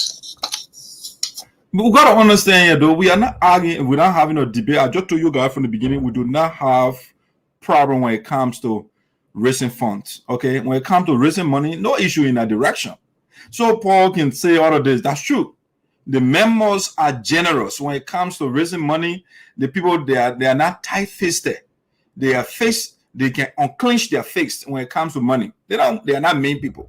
That's not a debate here. Yes, it was me, the man, afraid to make that point. I said, yes, I didn't say a convention. I said I went to a program. I think I'm mistaken. I went to that program, as a matter of fact. I thought it was the chair lady program or something, but that's true. You're right. It was an inaugural program of the president. Went there. That's what I told you before. From national celebrity to sectarian leader or idol. Imagine that convention. Next video will reflect on history and see how the people used to revere Green. You know, we have no issue in that direction. You're right. I mean, I can also give you a historical account where other people raise a lot of money. We have no issue with fundraiser. Paul, you are around. I agree with you on this point. No argument on this one. You degrade him. They didn't disgrace Green. The Constitution says his time is over. I'll repeat that point over and over. He wasn't disgraced. He disrespected the people. He disgraced the board of directors. Imagine the Congress of the United States of America. They tell Joseph Biden, he sends a budget to them, and the guy said they don't approve it. And Joseph Biden will go still take that money. Imagine that. Joseph Biden will be out of power the next day. They will impeach the guy. And so this thing, the fact that it's happening in the United States Association doesn't make it right. It's wrong. They are not disgracing the man. The man is not acting in accordance with the Constitution. We are not an organization without law. We are an organization with law. We are under the rule of law. We are not under the rule of Green Code Rio. So he cannot just do stuff arbitrarily, randomly. You see? You know, when you try to degrade somebody without any reason, I defend the person. That's what I do. The other people say, I'm calling Jerry, brother. I'm not Jerry, brother. No, Paul, Reverend Paul, you are wrongly defending your brother here. You are not rightly defending him. He is wrong from all indication, from every evidence available to us. He is wrong. Even the recent deal, the meeting they had with the elders at Gontan, the last one, the supporters of the president, they actually, like SHEKPEH'S were telling the elders to go, y'all go back, don't move from here. Y'all go back. He didn't say, please, y'all go revisit. The language, the way you use the words is very important. He told the elders, y'all go back. We want to do anything that we want to. That what SHEKPEH'S, the supporter of the president, and Green Corps on the line, he didn't make the correction and say, no, SHEKPEH'S, you can't say that to the elders. You see? So these are some of the issues we have been saying. Oh, Green is the one that is wrong. So you guys cannot bring this sophistic argument here. You know, the sophists are those, if you read, and that's why Socrates doesn't like them. That's why he used to question them. Because the sophists will do anything to win an argument. And so they will make the lie to appear true, because what they do is the sophists are rhetoricians. They believe in rhetoric. So they will use the power of rhetoric to confuse or to persuade, to win a case. And Socrates was after the truth. And so I am a soldier of Socrates. I'm after the truth here. I'm not after rhetoric. And you guys are after rhetoric. But why are you degrading somebody? He this, he that, he did. Lie. Then I'm get defend you? No. Can defend you. You're wrongly defending your brother, sir. I'll call the call coming here. I see your call. Let me finish the video. It's almost over. I'll call you back shortly. So talk show who should have, make this thing to look fine. But they keep on hating one person. So I wrote something, the one talk show, I said, you are wasting your time. I covered this man with the blood of Jesus. Even when you were leaving home. So whatever you do, you will not do anything. All right, so the pastor said he covered his brother with the blood of Jesus. What does that do? What does the blood of Jesus, what does this do? Jesus' blood is that powerful that he was killed by 3 nails? If people nailed a man to the cross and using blood, covering somebody with blood does not do anything. So the weird theology that people carry, how will you cover somebody with blood? All you're doing is dirtying the person with blood. Blood doesn't do anything. Blood does not protect anybody, whether that Jesus' blood or God's blood. Blood does not protect anybody. So I think sometimes we'll have to go into the historical, how some of the practices that came about. The blood, you cover somebody with blood. What does blood do? I mean, as a matter of fact, nobody is after the life of Green. That should be made clear to you, Pastor. Nobody is after. What we are having here is a constitutional disagreement. It's a leadership disagreement. We don't have personal disagreement with Green. Nobody is haunting Green. Nobody is planning to harm Green. In the era of Daxa Yopude, nobody going to harm somebody either with Nev or African science, because I have the elders behind me. I'm an Afrocentric thinker. And so I believe in the power of the elders. They are protecting Green's life. The elders are protecting everybody's life in the union. But what the elders cannot condone is injustice. Green is wrong, so the elders are saying, even the representative of our ancestors, the elders council, they put right where right belongs. They say the convention to go to Florida because they know that that's the right thing to do. So, Reverend Paul, covering Green with blood of Jesus, all you are doing when you are dead in the man clothes, that all you are doing, or you're dead in the man body. Blood does not do anything. It does not protect anybody. I know the Christian here, I don't want to hear the one. But blood of Jesus, it does nothing. Blood does nothing. Sick people, they go to doctor. They don't cover them with blood of Jesus. You know? So all that thing you're talking, blood of Jesus thing, is just theological mambo jumbo. All right, that's something I wanted to talk about. Let's get some calls here. And then I will go to the next, the facts. We'll play the next video again. I said the pastor told us the first one, we just debunked that man. And we're going to the second part where he told us that he admitted where his brother, he said his brother doesn't listen. He admitted to us. Okay. But let me take some calls here. And I'll bring the next video on here so we can talk about it. There's a call that just came in here. So we'll talk about that board member also. So let me call this person back to get a contribution. And I'll be right back here to give you the other evidence.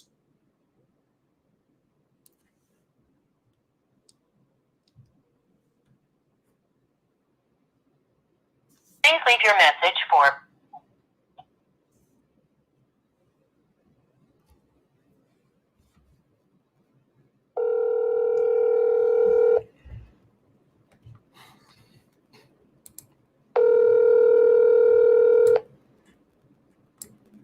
Hello? Yeah, hello. Hey, Madison, how you doing? Welcome to the Voice of SINOE. What's your name, sir? James Johnson. Oh, James. Okay, welcome. What's your take? Thank you. First of all, you know the Bible says, it's not every man that says, God will see the heaven of God. The kingdom. Okay. The kingdom, brother. Right. And the Bible says, during the end time, a lot of people will become pastors, the reverends, the preachers, and all those Ufuyama things, right? Mm-hmm. As a pastor, I said it to you before. If the pastor would stand even the people every Sunday morning and tell them the good things of life, but they cannot stand in the face of their brothers and lie, I ask God to curse those people. What kind of God you get, man? I'll be cursing people, man. Because the word of God, the people, the God that we believe in, does not support any wrongdoing. The peaceful God. No, but the history, the resume of your God did not say that. Read your Bible. Your God in the Bible is a bad God. The man said he took the blood of Jesus upon his brother, and I'm asking God to catch him. Because let me tell you, first of all, the thing you talk about the money that was raised for a grand operation program, right? Mm-hmm. That's a common sense. So okay, we agree. The money was raised for different households, different states, different communities. You sacrifice everything to keep the inauguration program and raise all that money and put it into the account for the purpose of helping our people in Africa. You sit there as a pastor, you better not pay the money for it. It is $10,000 that we will give him for our people that are hungry doing for the sitting time. You're not sitting down to ask his brother, what did you do with this money? He better put $7,000. He better accept the $3,000 that Robert gave him. He's still not asking these questions, my brother. As a man of God, when it comes to money and people put you somewhere, these are the things you need to be very careful with. Correct. The queen raised $5,000 in North Dakota. She went to Philadelphia, raised $13,000. All those money that were collected from every one of us. Do you think it comes from independent of green? Or you see all that money from Minnesota? So why is it that these people cannot find a common sense to say, look, all this thing are going on here, that may show that type of people money be in the same place first, then we can fight our battle. We can share blow, we can do whatever it is. But the whole mission, including the pastor, the whole mission is to take the type of people money so they're doing everything in power so that people must pray. Because people there eat the type of people money and nothing comes out of it, so the people continuously say you cannot bow down to these people because there's a lot of money on here, we can steal the money and nothing will come out of it. And the man of God, every Sunday morning, he reads to people. He preaches to people. That's not lie, that's not thief. But your brother is taking people money that don't belong to him. And you will come on the national platform and lie. And Sunday morning you will go and pray. God in heaven, pray help me. There's no way anybody should believe this guy. Nobody. Because it's so frustrating for let me just say, before I let you go. Yeah. Let's just say they have problem with Philadelphia people, right? Yeah. What happened with North Dakota? That raised $13,000.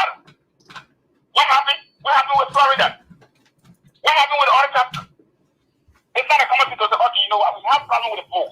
But we don't have problem with enough Dakota chapter. We don't have problem with North Carolina chapter. We don't have problem with Florida chapter. So we need to come to ourselves and make sure we just focus on this thing that we have a problem with, like we have a problem with the pool. And call these people. But no, they are not doing it. The only thing they know how to do is cause noise and cause people. Then when somebody calls, and other people go, oh, you know your day. I don't know what kind of day some people got it. They try to keep. Okay. All right, James. All right. Thanks for your contribution, man. Thank you so much. Yeah. All right. That's Mr. James Yonte. He doesn't miss words. You know, he says it as he sees it. All right. So let me go to the second fax here. Let's get to the next audio here from the pastor, and then we'll transition to something else. Let's see here. Let's get to the next video here quickly.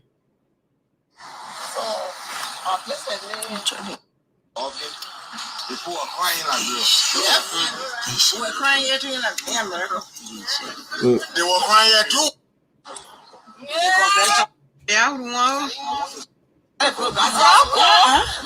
Give me a second, guys. Let's get to the. Yes. I listen to you. You what be me? All right, let's get the pastor, the last when he told us.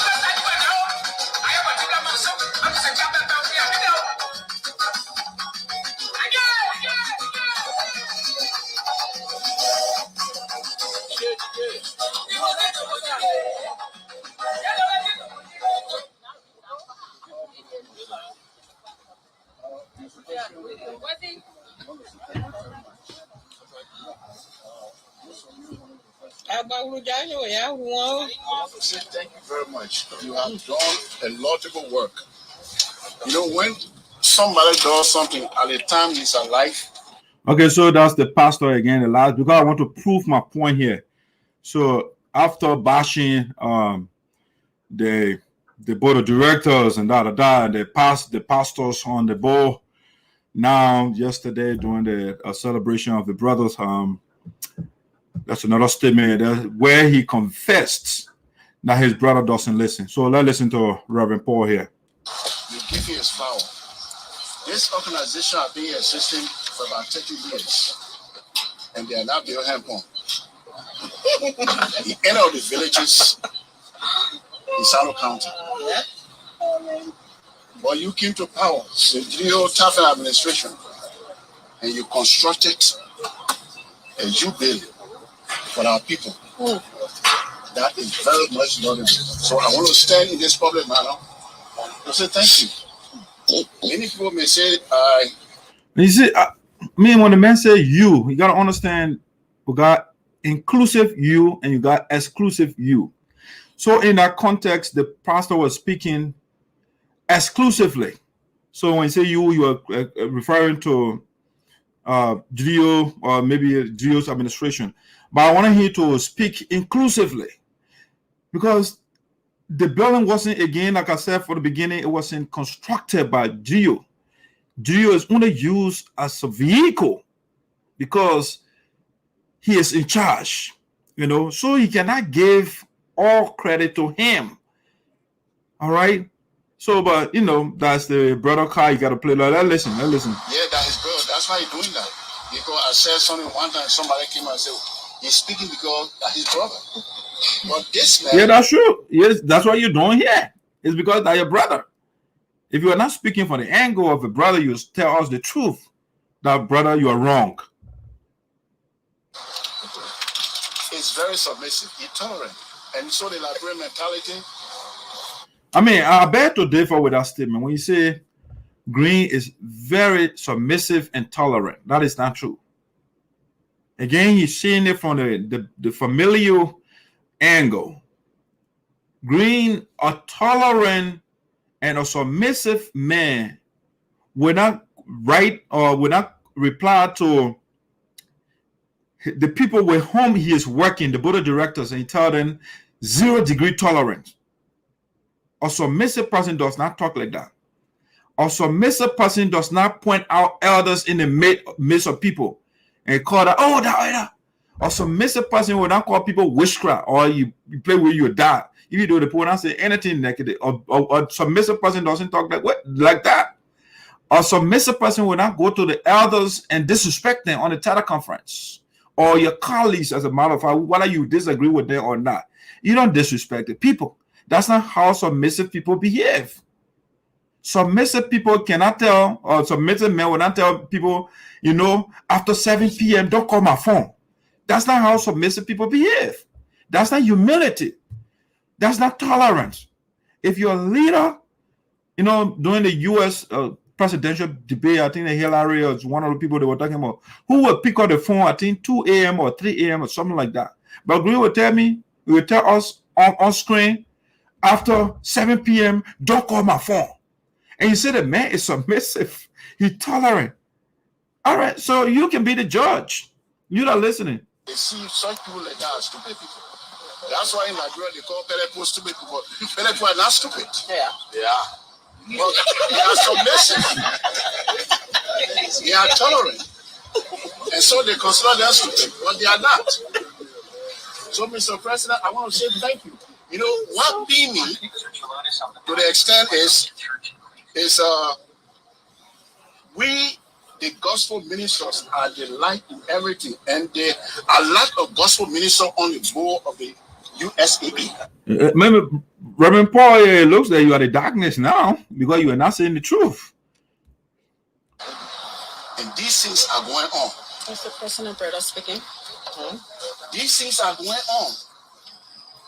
Is it bad for somebody to construct a building? Is it bad for your money to be in? Yeah.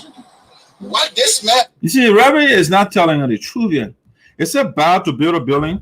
It's not bad. It's a good thing. Is it bad for, he said, is it bad for your money to be in tight?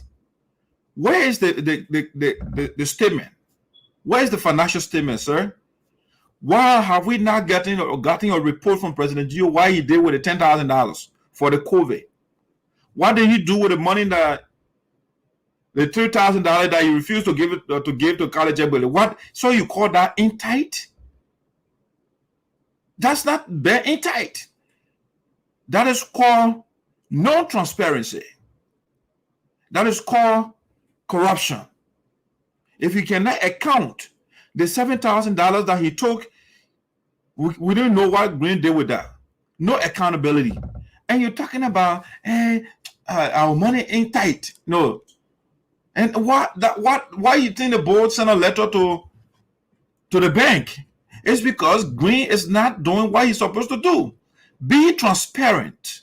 We are hearing rumor now that they transfer the money, the information are coming in the speculation raw voice of sound, that they transfer the money from the account to a different account. The people said, where there is smoke, there is fire. And so we are following gradually. We are following. So you cannot say everything is in tight. We are not, I mean, we are not gullible here to believe, and you are telling already the man, are you defending the man because he's your brother, and you're saying that. That's what you're saying. That it's a brother argument you are making here. Has gone. Nothing. They cannot explain. They will only say, I asked the chairman somebody ago, and he said, the man can't listen to people. Yes, he can't listen to people. All right, you just said that. I asked the chairman one time, and the chairman said, the man cannot listen to people. Yes, he can listen to people. Now, what did Reverend just say? I'll back it up a little bit so you can hear again.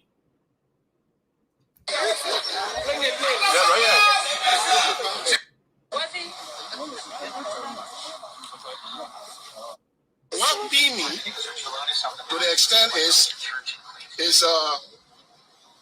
we, the gospel ministers, are the light in everything, and there are a lot of gospel ministers on the board of the USAA, and these things are going on. Mr. President, brother speaking. These things are going on. Is it bad for somebody to construct a building? Is it bad for your money to be in? Yeah. What this man has done, nothing. They cannot explain. They will only say, I asked the chairman somebody ago, and he said, the man can't listen to people. Yes, he can't listen to people. All right. Yes, he can't listen to people. That's why Reverend Paul just admitted that his brother doesn't listen to people. You didn't hear it from Dr. Yopo there. You heard it from his own brother. Yes, Green does not listen. He said, I asked Isa Sabe, and Isa said, your man doesn't listen. Yes. Let me see your call coming in here. Hello, you're on the Voice of Sino. Who's this? Hey, Doc, that's Milton. How you doing, sir? All right, where you calling from? Minnesota. Okay, sir, welcome on board. What's your take? Thank you, Doc. I've been following you this afternoon, and I just want to make a little comments concerning the tape from Paul Gideo. Okay. I listened to it myself, and you kind of be playing it over and over, and you're kind of going over some of the things that you said. You know, the fact is that Paul, I'm not surprised anyway, because these are how African leaders, when they are empowered, that's how their brothers or relatives behave. So it's not strange. So when I listen to that tape, when you put it out, I watch it, I just laugh about it, because that's not a strange behavior. But one thing we can assure Paul Gideo and the followers of Great Gideo is that this organization is not about somebody going after anybody. You know, there's nothing that any of us, that any organization wants from Great Gideo. Nothing. I mean, he's not going to do anything for anybody. He's not going to do anything that's going to benefit our Milton SHEKPEH'S in Minnesota. Nothing. But the facts are there.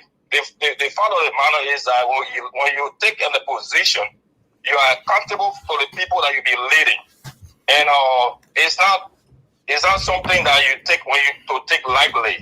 And want to make sure that Mr. Gideo, nobody after him, but we want to make sure that the truth is out there so that people can understand what is going on. Number one, when Mr. Gideo went to Liberia in 2018, the board of directors approved $3,000 for Mr. Gideo to go to Liberia. He went to Liberia, he came back, he didn't get any report how he spent it for $3,000. Robert Tuba in Minnesota. These are facts. Nobody making anything up in the first place. These are facts. These are all over the place. Mr. Tuba, at the time he was president of Minnesota chapter, he went to our account here and took additional $3,000 gave to Mr. Gideo on top of the $3,000 board director gave him. This money, the money that was given to Mr. Gideo from Minnesota, even on the national, people work for their money. We have to understand that people go to work. You know, let me tell you something, right? Mm-hmm. And sometimes it pains people, some of us that have the heart to help our people back home to see that collectively we can do something better. That was some of us, for me personally, that's why I am part of the organization, because I believe that when we come together in a collective fashion, we can do something bigger on a bigger scale. The individuals helping each other in Liberia, we've all been doing that since we came to America. Some of us been helping our people, sending money, do all these things. But when we do this as a collective group, then we can do something bigger. But we have the issues where people are not being accountable in the case of Mr. Gideo. Right. And some of the relatives like Mr. Paul Gideo will sit here and trying to sugarcoat it to say that man have done nothing wrong and people just looking for a fault on the man. The evidence are all over the place. The director said when Robert Tuba, the former president from Minnesota, gave me $3,000, Greenfield knew for the work. He read the documents. He took oath. When we went to Dora in 2017, the documents that was passed our constitution, he read it. He took oath to protect the institution that he want to be president for. But later he started doing his own thing.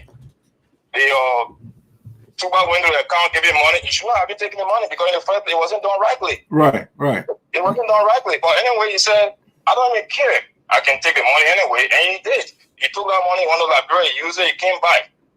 Recently, before the board even make a decision, wasn't even concerning the $7,000 was a little before we heard that it even took $7,000 to go to Liberia. But a term in office has already expired. Right. And I don't understand how people will think that, you know, the board just looking for fault on grain and the board trying to create animosity in the community. No, it's not what the board is after. The board want to make sure that the board is doing the right thing, and the right thing is, Mr. Gideo, your term in office, your 3 years on our constitution has expired, and that's the communication the board sent to him. And outlines one of the things that he's been doing. So I'm surprised that Paul Gideo will sit here. Even this guy was here when we went to Durham in 2017. He couldn't even afford his own ticket to go to Durham. He was spending money and bought the tickets. and rental cars, hotels, and all that. He sat here, he didn't go. He knew fully well that a brother was going to be the president of our community. Now he had the gut to go on Facebook or whatsoever and make a video content where people are after his brother. Is he really serious? Yeah, man, that's it. Yeah, that's it. Is he really serious? I mean, it's not about somebody going after his brother. The only good thing you can do for a brother now is to advise him, go to Florida and go to the convention. Simple as that. Simple as that. Yeah, why you say that? I said simple as that. That's what Green's supposed to do. No, it's very simple, but he will sit here and then he will make all the reckless statements and saying, oh, people are after, come on, brother, with the blood of Jesus. This is not Africa. Nobody after anybody here. I mean, the men go to the one of work, everybody go to the one of job here. And if Green Geo feel the pain of the Sabo people, look, let's take for example that we all have jobs in the country, but we don't all make the same money. You get what I'm saying? We all don't have the same, there are some people that make $2, $10 an hour. There are some people that make $18 an hour. There are some people that make $40 an hour. But we go to convention, we all pay the same fees. Right. Even some of our old part that doesn't even work. With the little money they get some from SSI or their family, they still pay the same $100 Green Field pay. The same money that I pay myself.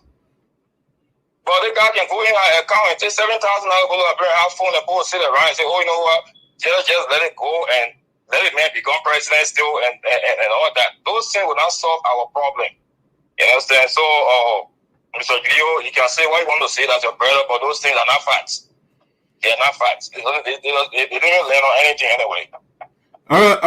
Honorable board member, thank you so much for your contribution. Let's get to something else I have for the night. All right, thank you, Dad. Thank you so much. All right, so that's Mr. Milton SHEKPEH'S over there from Minnesota. He's a board member. He doesn't joke around. He's also for truth. He's also for justice. All right, so the next thing that I want to talk about here, I call the Who is Right? NYANWLEH. Let me put his image here too, so we can talk to the lone board member. Who is right? NYANWLEH, who is standing alone, or the majority members of the board? And so during the ceremony last night, the celebration of the president program, the lone board member, the man who is standing alone, I mean, I don't know what's the possibility of this guy alone to be right and all the other guys. Let me give you, for example, the members of the board of directors. We got right now, according to my accounting, 14 members on the board, right? So we got Mr. Peasley Jar, sorry. Mr. Peasley Jar is on the board. He is in support of the board's action. GBOLEY NYANWLEH, the man who picture is on the screen, is the only guy. He was in Liberia with grain, okay? And he came and made a position clear at the program, which we will play a little bit. We have also on the board Mr. Boto Sedi is on the board. He's from Minnesota. He also he doesn't agree with Mr. Boto or GBOLEY NYANWLEH. Mr. Charles Kroji is from Minnesota. He didn't participate during the decision. I think it was in Liberia or somewhere. Milton SHEKPEH'S, who was on just now, is on the board. He also supported the decision. Manadori Sharma is also on the board. She didn't participate because she's not well. Number 7, we have Robert Bwedeya. We were told that Bwedeya is not against the board decision, but he is trying to be somewhere in the middle. He said, you know what, to avoid what happened in the past, let's try to find a way to move. I mean, but I don't agree with his position. You know, it can be neutral. It can be lukewarm when something is going wrong, but somebody is wrong. Tell the person the truth, whether it makes the person's eyes red or not. You have to say the truth to the person. Dr. Falison Tale is in support of the decision. Kalija Foley is also former president. She in support of the decision. Mr. Obaku is also on the board. He's in support of the decision. I think 15. So Obaku is not on my list here. So that 15. Mr. Boto Jawi is also in the support of the decision. Mr. William Marlin is also in the support of the decision. Mr. Maya Tooley is in the support of the decision. Deacon William Sua is in support of the decision. And Honorable Isa Sabe is in the support of the decision. So Mr. Bole Yanwele is the only person, and he came public and said, the board, all the guys that I just named, they are wrong. He is right. So that's why I'm asking the question, who is right?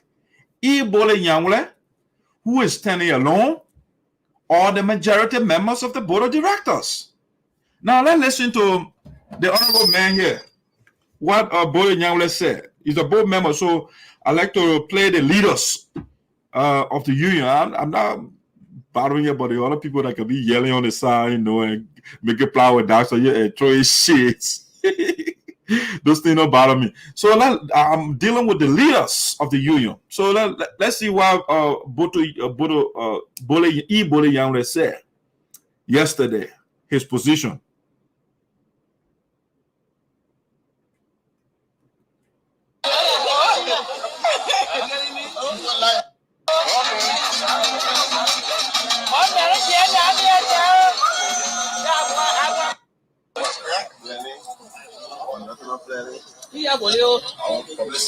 Publicity. I want national chair lady. Yeah.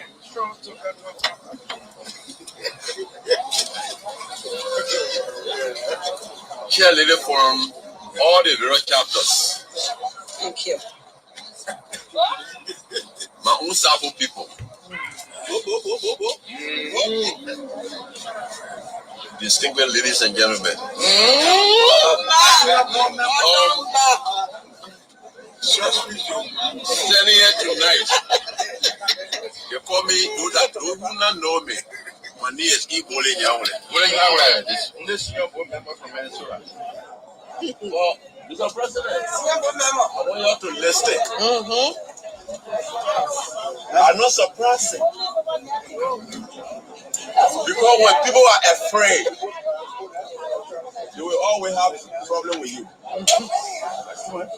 When the people are seeing you doing good things, they want to have problem with you. So who is against good things? Why would somebody go if you are doing the right things? I mean, the people of the union, they are in support of the Nexus quarter, and that's why they generated the money and gave the money, they approved the money for Green to go and build it. So are they against good things? The board members are also part of the decision-making body or the General Assembly. They all participated to build our structure. So when you say, oh, the people are against good things, okay, if they are against good things, then why they gave Green the money to go build or to go ahead to build the structure? If they were against good things, they would say, you know what, Green, we are not giving the money, we are not approving the money. So, Mr. Bole Yanwele, I don't know, they try to spin things that are unspinnable. You know, you can't spin these kind of things. You know, the people holistically supported the decision, and that's why they gave, they generated the money and said, Green, go ahead and build a building for us, because that you are the face, the administrative arm of the organization. So go ahead. And you say the people are against good thing. So our own board member is now demonizing us. Yeah. Bole Yanwele is now demonizing us. We don't like good things. Holding Green accountable for his actions. Mr. Bole Yanwele sees that as being against good thing. If somebody does something wrong, Bole Yanwele said we should not enforce the Constitution. We should just look at people to do stuff randomly so they can go with impunity. Law should not. Mr. Yanwele lives in the United States. When he drives on the freeway or on one of those corner streets and the speed limit is 25 miles per hour and the policeman is driving behind you, you go above that speed limit, you'll get pulled over. Why is the policeman doing that? He wants Mr. Yanwele to obey the law. Mr. Yanwele is telling us as one of the guys who's supposed to enforce our Constitution, he is saying Green Code GEO should go with impunity. When if Green goes against his decision, GBOLEY NYANWLEH said Green should not go in our account. They sent a budget, whether he voted for it or not. Once the board replied and said, we don't want you to take money from our account, by definition, by the fact that Mr. GBOLEY is on the board, it follows that he also objects to that budget. So the man is saying, by telling Green or pointing out the wrongs of Green, we are against development. We are against good things. See, it's sad. Fanaticism is a bad thing. If you are a fanatic, if you support something blindly, you don't look at it objectively. You just painting. GBOLEY NYANWLEH is not being objective. He's a fanatic of Green GEO. He's going with bodyism. He doesn't want to enforce our law, the Constitution. So he going Green at a friend. So Green is doing wrong thing. He sees nothing wrong with that.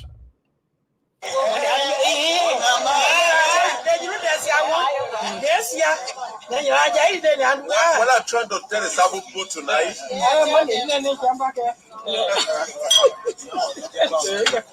They're so sorry for. I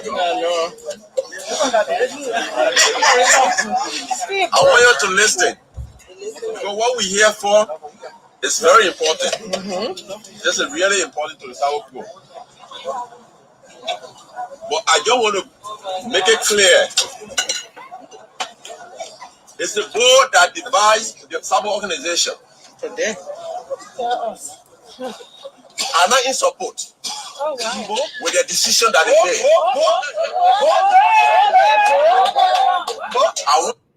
So GBOLEY NYANWLEH is clear. He's not in support of the board's decision to hold the president accountable for his wrong actions. He's not in support. He in support of the president doing the wrong things. That's what GBOLEY. So what we are seeing in Liberia is exactly what is going on in the United Support Association in the Americas. The lack of enforcing the law. You see, to the likes of Mr. GBOLEY NYANWLEH, enforcing the law is the wrong thing. So, Mr. GBOLEY NYANWLEH, let me ask you the question. What is the telos of the law? What is the purpose? In other words, what is the purpose of the law? Is the law meant just to decorate the people? Or it meant to do certain things?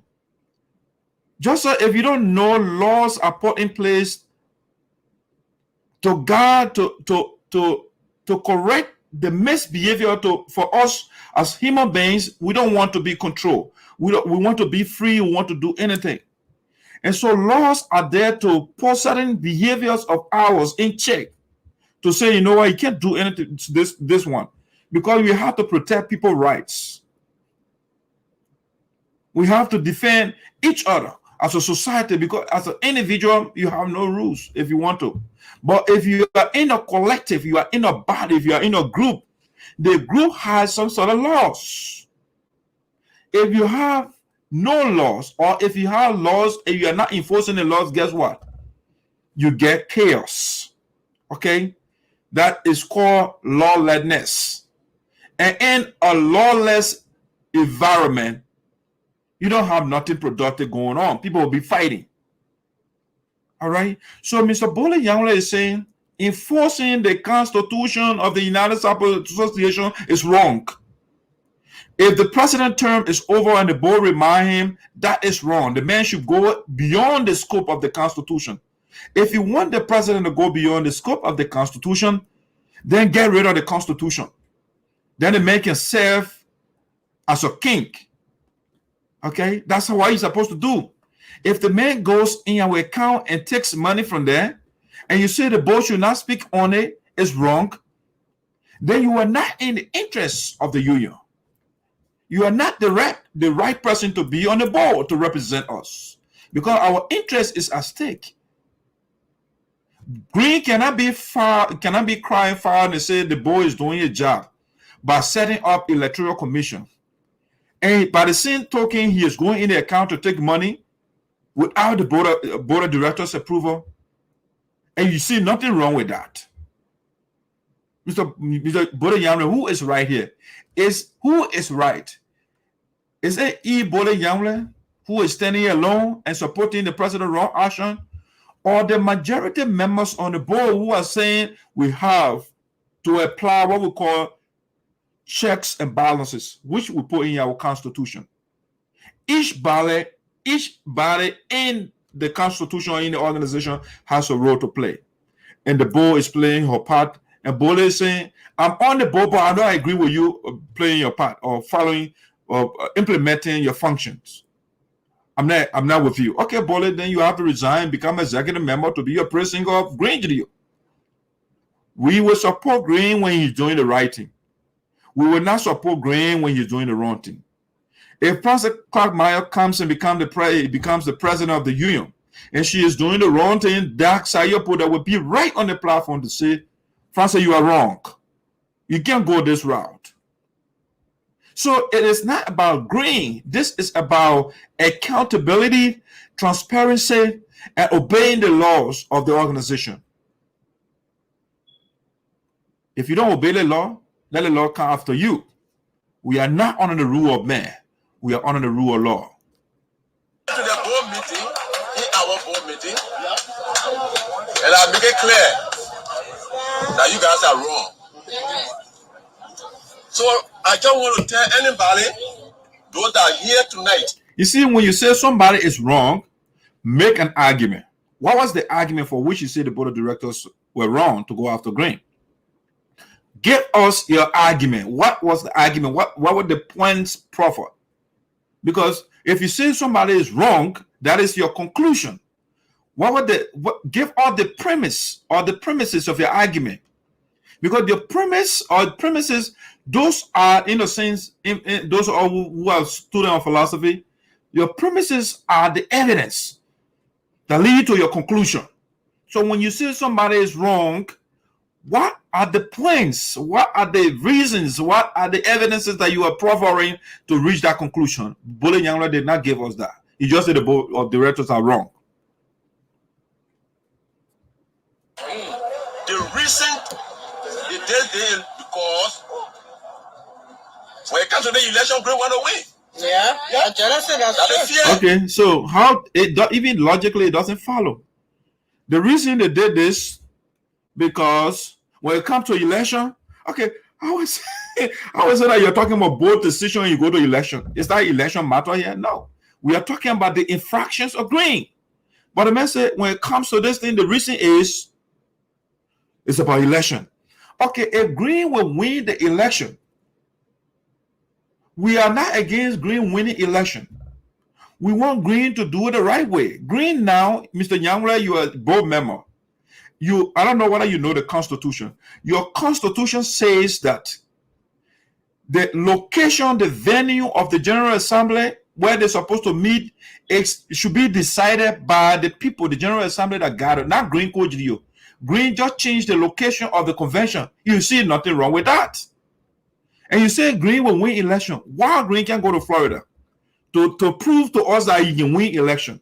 Why he had to go to Minnesota to organize another convention? Why he had already approved $4,000 given to the members in Florida to secure a hall? What is so? I mean, if you think Green will win the election, let the man go to Florida. Let her go and vote and let people make their choice. When Green wins, we will all be coming back with jubilation. I will be here in President Green and congratulate him for winning the election. But you guys will come, Green will go, Baby Cree will go to function and say, I'll win the election. When time to set an election commission, he said, do it, he doesn't want to do it. The board now, they reminded him of a term in the Constitution that you expired, so we are now in charge per the Constitution. They set an election commission, Green now vexed. I will set up my own too. But they gave you the opportunity so many times, long time to set an election commission, you refuse to do that. If you win the election, why should you delay in setting up electoral commission? That is the means through which you win election. So when they say people set an election, if you think you are doing things right, the people will vote for you. Set the election commission up and let the people go vote. But you set out a bogus election commission in Minnesota. Your cabinet ministers serving as co-chair. Your campaign chairs or chairpersons are the one that are on electoral commission. And you say you want us to take that thing seriously, even though it is not in his scope. The Constitution says, Mr. GBOLEY, all our committees and standing committee members should be sent to the board of directors for approval before the president can make appointment. Green did not do all those things. You are still supporting him doing the right thing. Yes, exactly. They are afraid. Yes. Because they know the action. They saw what you've been doing. The people are afraid. Why Green doesn't want to come to Florida? Yeah, Green is the one that's afraid. I was listening to I had Evangelist James CARLOR on the platform yesterday, and he was like, and Green is not coming to Florida because Obaku is there. Green afraid of Obaku? So how you say the people are afraid? I don't know why you're afraid of his former boss. This is the man he works for. He worked on for 2 terms. And Evangelist James CARLOR is saying because Obaku is the one that hosting the convention, and Green afraid of him. Green doesn't want to go there because of Obaku. Like, as though Obaku is campaigning for any position. No, Florida is a big state. Green is not going to stop in Obaku's house. You can get a hotel. Obaku is not coming to you. We all be in the hotel. Obaku is not in the business of attacking people. So you guys just you make all the weird arguments all over the place. So because you knew that when Green said I will run today, you're going to win. All right, so the man now campaigning for Green. When Green runs today, you want to win. But Green doesn't want to go to Florida. He's afraid. He wants to go to Minnesota. He's changing the location of the convention, which is not his obligation or job description constitutionally. All right, so that GBOLEY there for you. So you decide whether GBOLEY is right, and the majority, the lone mayor is right, and the rest of the people are wrong. Now, we're going to give you the breaking news.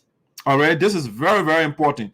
But before we do so, we want to go on quick commercial and we'll be right back. This is a major one about to disclose to you, major breaking news here.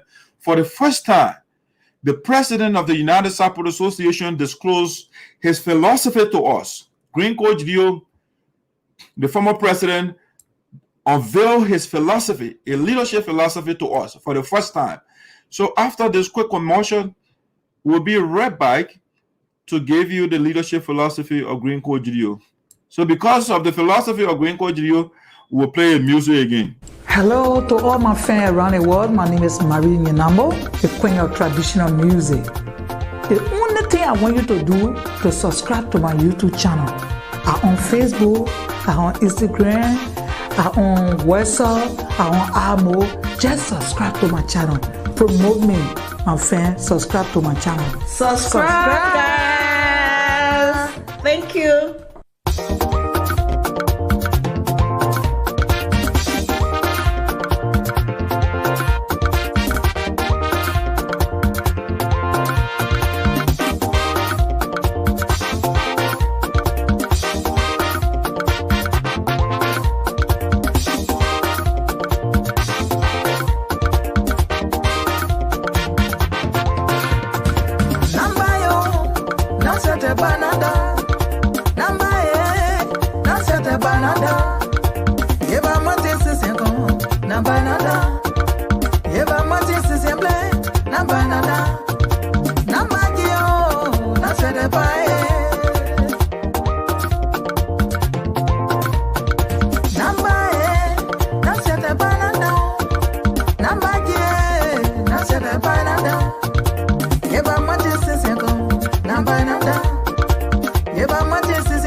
Yellow.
All right, ladies and gentlemen, welcome back.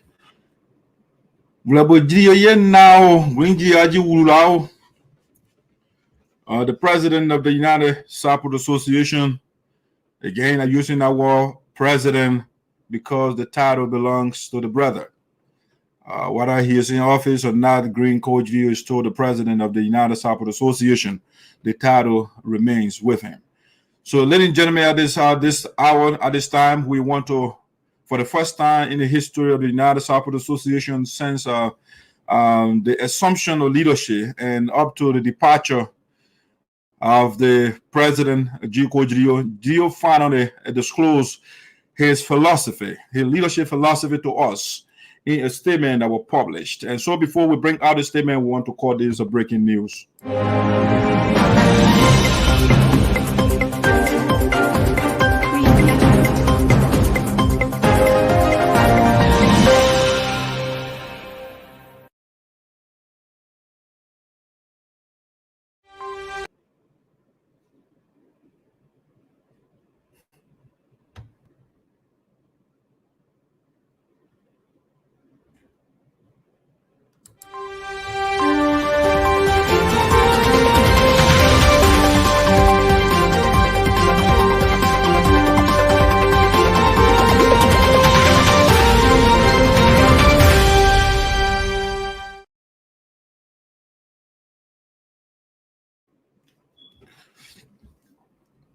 All right, ladies and gentlemen, welcome back to the Voice of SINOE in the Diaspora. We say former President G. Coach Dio finally disclosed his leadership philosophy. The end justifies the means.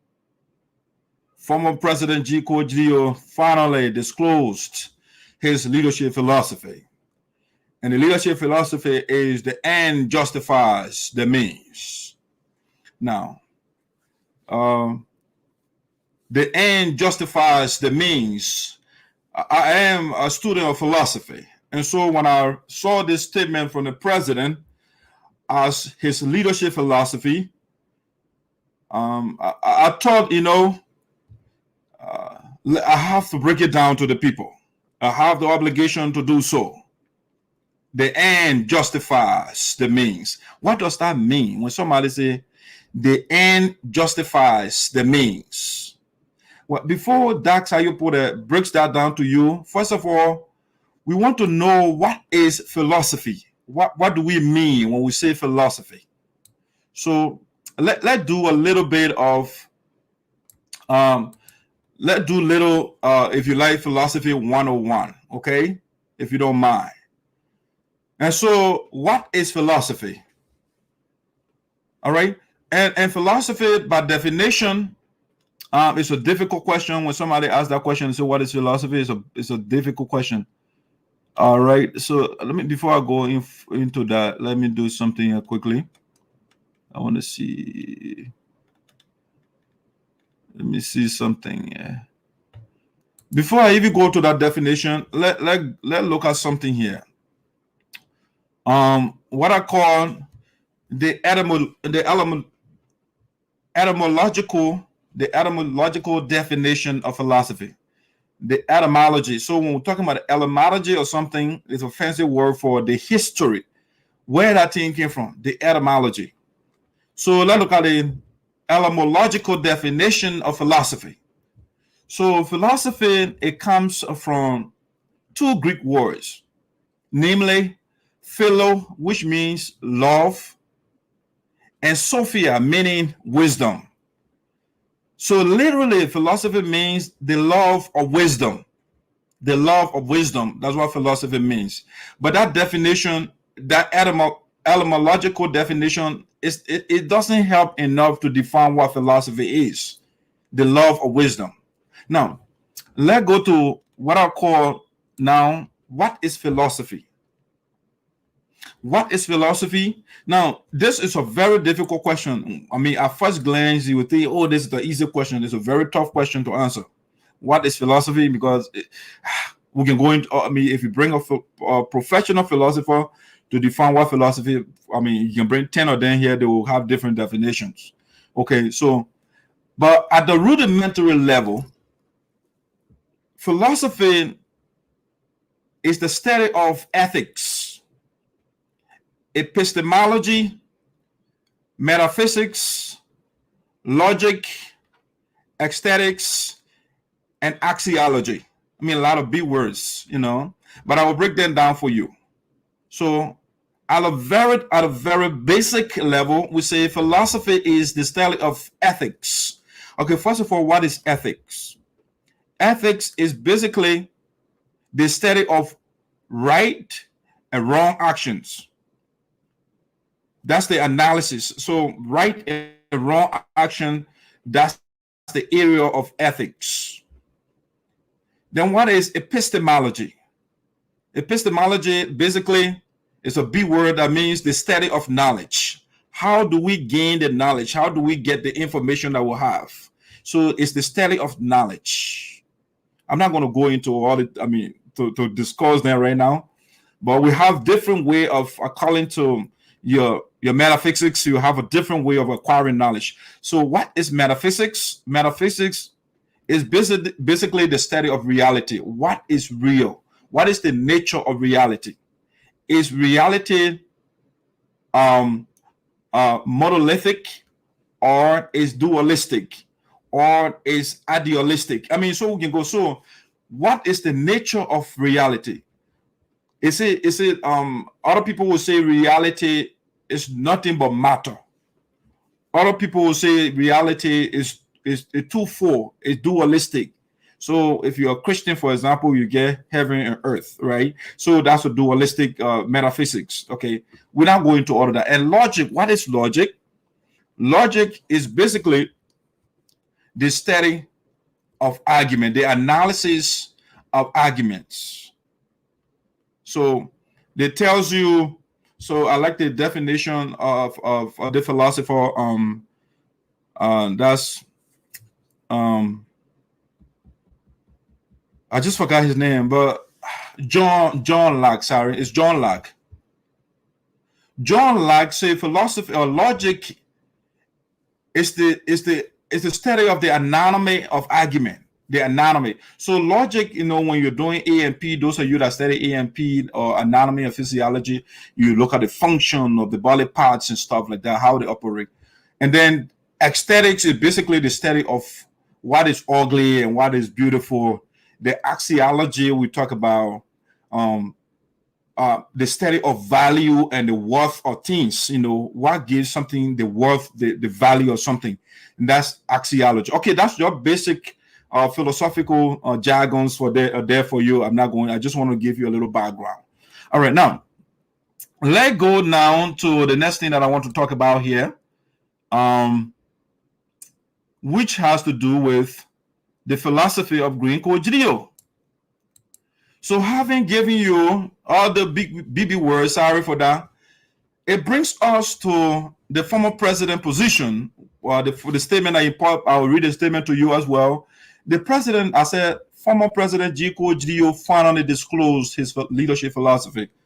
And the leadership philosophy is the end justifies the means. What does that mean? But before we go into that, let me quickly share with you the statement itself from the president or the former president, to be accurate, if you don't mind. This is the statement from the president. It's coming on your screen there in a little bit. It's a little slow. Okay, that's a statement from the president. The end justifies the means. So let me read it from my end here. Too small on the screen there. So Green Code GELEO wrote, This statement yesterday, I think. Let me see. Let me get to that quickly. Got a lot of stuff, documents on my device here. The end justifies the means. Calling to Green Coach Dio. All right, so Green Coach Dio wrote, he said, I am not trained and sophisticated to destroy the USAA by telling lies to members as routinely done by others to gain relevance. But I am mentally sophisticated to build, protect, defend, uphold the USAA value and redeem it from any internal and external crisis. Okay? Who is listening to me that believes it? Who here listening to me believes what Green wrote here? I am not trained and sophisticated to destroy the USAA. The man said he's not trained and sophisticated to destroy the USAA. But he changed the location of the convention that was approved by the people. He's not sophisticated to destroy the organization, to create confusion. But he set up election commission, which is not in his scope. But he is not sophisticated to destroy the organization. What he is doing is not sophisticated enough to destroy the organization, according to Green. Remember what I said earlier? The sophist. Green is a sophist. They play with rhetoric. They play with words. They think by doing what we call the permutation, the concatenation of fancy words, the sweetness of the words, it will convince people. That's their job. The rhetorician their job is to convince people, to persuade people, not with truth, but with sweet words, to sugarcoat things, to turn things around the way they are not.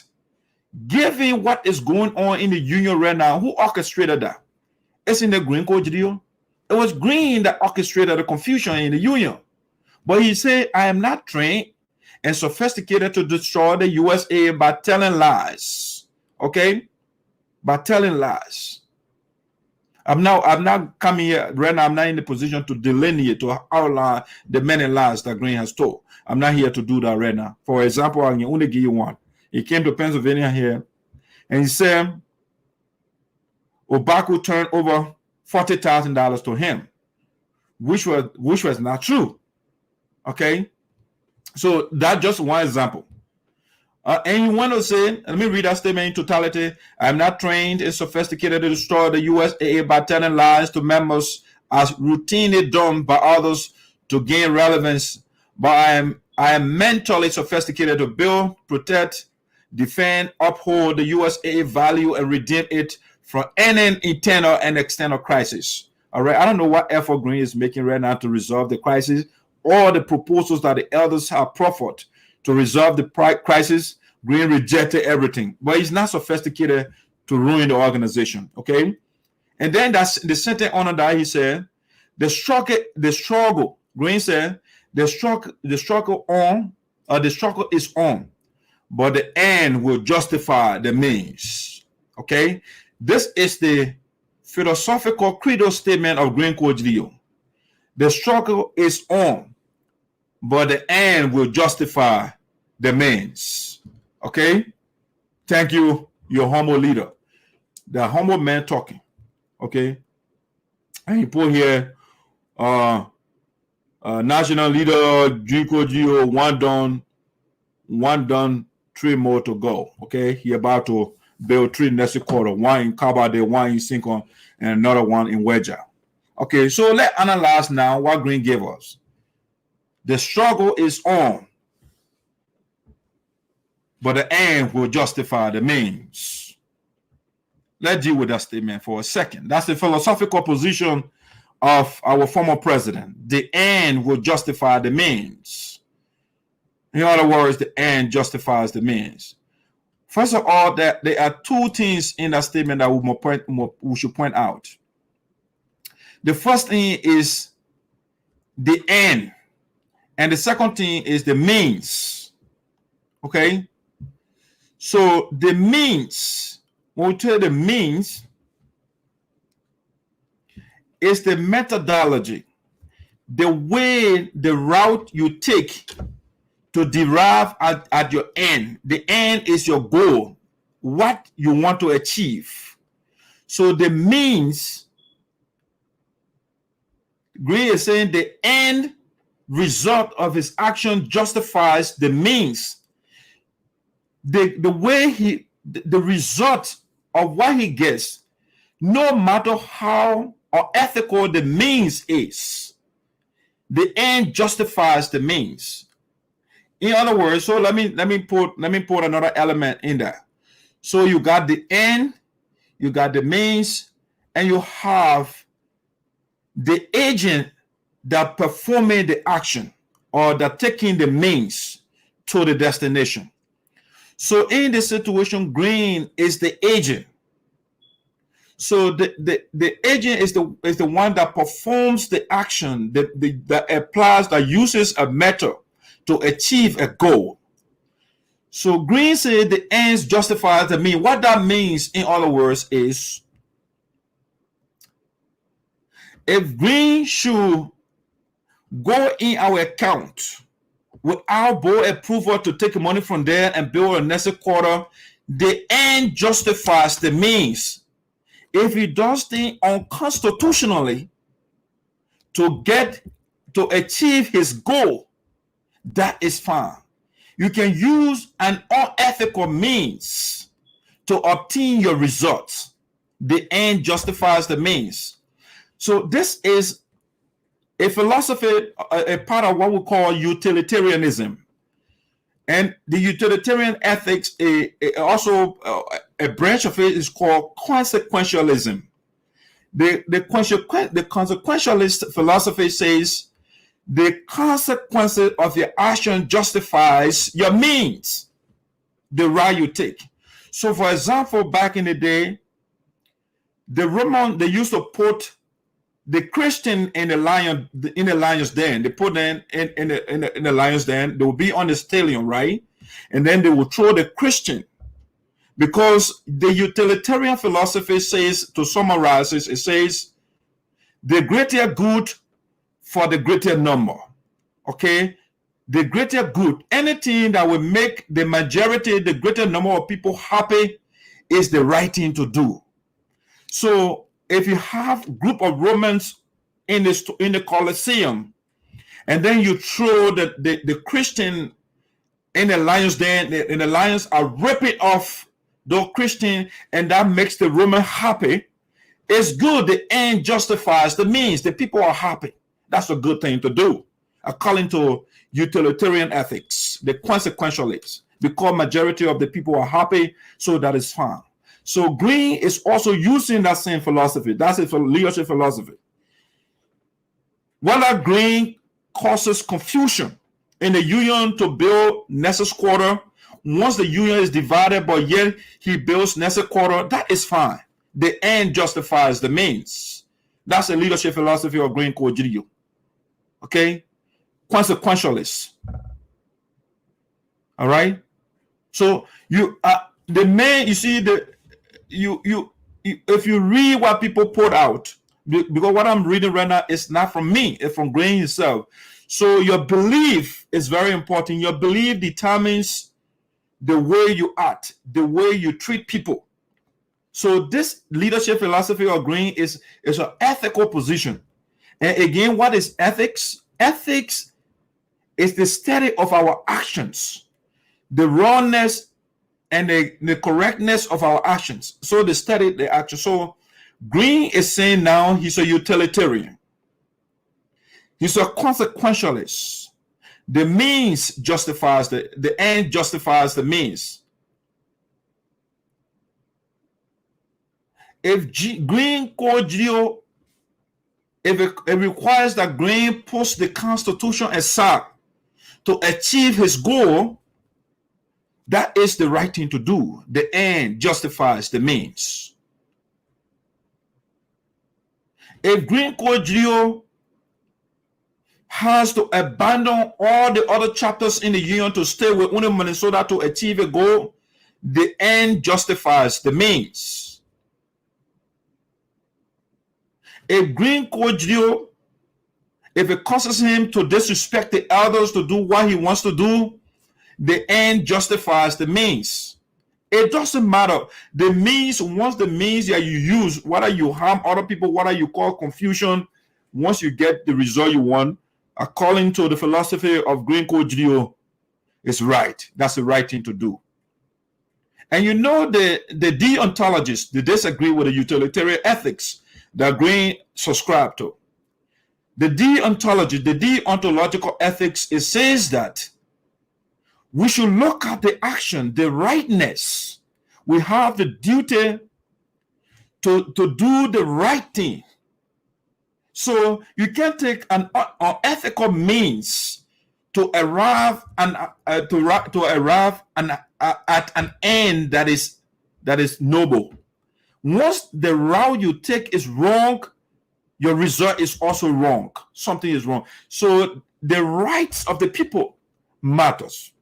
That's what the philosopher Immanuel Kant disagree with the father of utilitarianism, Jeremy Bentham, because Jeremy Bentham is one of the guys who says who broached the utilitarian ethics. Because the utilitarian ethic, the word utility is something that you use. So the guy said our actions are things that we use. So your actions, the result of your action, once the result is good, but it means whether you kill babies or in the case of Charles Taylor, right? He had to kill 250,000 people to become president. He achieved a goal to become a president. So the means, the end justifies the means. So it's the same philosophy that Green Code Judeo subscribe to. So if it causes Judeo to put the union aside for us to go into another 7 years conflict, that is okay. Green wants to build 3 nested quarters again. So he will not listen to anybody. The end justifies the means. So that's the philosophy, the leadership philosophy of Green Code Judeo that he gave us, that he published after the celebration of his the return from Liberia, the unethical trip. All right. So the voice of SINOE is here to provide information, to educate as well, to give you a little thing that we know. We do not know, but the little that we know, we share with you. If we don't know, we'll tell you we don't know. There is nothing wrong with that. And that's why I consider myself an agnostic atheist. Okay? Agnostic atheist. When you are agnostic, you don't know certain things. So if I don't know something, I say I don't know. So in that case, I consider myself agnostic. Atheist. The reason I'm an agnostic atheist, I do not believe in the God in the Bible, in the Quran, all the religious texts. I don't believe in the God in the books. So you call me agnostic atheist in that sense. But outside those books, is there a God? I do not know. And nobody here on the listening to me knows as well. All those people that subscribe to different religion, they don't know. They are merely reading the words of other people. And then they pound that in the heads, especially our fellow Africans. I mean, I've seen the bishop, for example, Bishop Wulutobo Tape, you know, very smart man. Instead of the bishop, for example, developing an Afrocentric philosophy to teach our people, he took the Jewish philosophy. The idea, what they are doing is called the deification of another man's culture. You make another man's culture to be God. So they took Jesus philosophy and drilling it in the head of people from Vubadi, people from Degbe Town, people from Dwazon, people from Besson Town, and they drill it in our people here and putting the wrong information in there. What wrong with our the philosophy of our ancestors? Why not teach it to our people too? Our people believe in God before the people brought Christianity to our people. All right, so they call me Dark Sayopo, the esoteric. The reason they call me esoteric, only a few people can understand me. Esoteric means understood by the chosen few. And so I'm here. Those that will understand me, they will understand me. Those that will not understand me, they will not get me. Because my philosophy is not exoteric. You know, you got exoteric, the words sound the same. So EX, the word X, X like xylophone, EXOTERIC. When something exoteric is for public consumption. But when something is esoteric or exoteric, ESO, is for few group of people, few, the understood by the chosen few. And so those that are the chosen ones, they will understand that side you put the esoteric. Yeah. That being said, ladies and gentlemen, that's on the platform for tonight to share with you. I want to say thank you very much for following us. Let me read your comments. Some of the comments are trending. And of course, we'll call it a night. So some of the comments that are going on here. Let me see. Listen to the people, Jara said. He also said, did you hear how the people are laughing? It's because anything he says doesn't mean anything. Okay. Jala is on to it there. My brother, the president will not come. And Reverend Tapezaza said, Doc, do you plan to invite the president on your show so that he will speak or answer questions himself? That's something I have tried. I sent him messages a couple of times. The president does not reply to my message. As a matter of fact, the last time I checked, we were friends right now, but apparently he blocked me now because the truth hurts. The man doesn't want to hear the truth from me, so he blocked me. All right. So I just noted that because normally when I type in his name, it will pop up. So right now when I type it, it doesn't come up. So it indicates that he did something on his side. The truth hurts, but I will say the truth. I will say it. All right. So yeah, that's something. I'm calling Mr. SARGBEH as well to bring him here to talk to us. I gave even the woman that wants to be president representative to take Honorable Zaza's seat. Madam Carlor, I even sent her invite. She didn't reply to my email and stuff, my message and all of that. And so they want to be leaders, but they don't want to come to Dark Side because we disagree. We don't necessarily have to agree to discuss. If you want somebody to agree with all the time, then no, you are not strong. You need somebody on the other side to challenge whatever you believe. All right. So Jala is that is called stealing. Okay, I read all the other comments earlier. So we want to say thank you so much for following Voice of SINOE. We'll be back here this week. Normally, again, we're still working our modality to give you a fixed time and days of the week that we will be coming here. Yeah, but things are getting in shape now. So sooner rather than later, you will get exact schedule. 1 or 2 days a week we'll be here. We'll tell you the days and the hours we'll be here with you. But I want to say thank you so much. When I finish saying the truth, I make some people vex. I make some people happy. And some people maybe it is so. When I finish doing all of that, I say, as I go in there, I bought you. I tell you, daddy. I tell you, phone daddy. We play the Queen of traditional music. As I blend it, I say Charaji, I say Fonaji. All right, so let's listen. Let's play the Queen of traditional music and we'll call it a night. As I blend it, I say Charaji. As I blend it, I probably don't say it more. I get over, I get don't say it more. I get over, I probably don't say it more. As I blend it, I get don't say it more.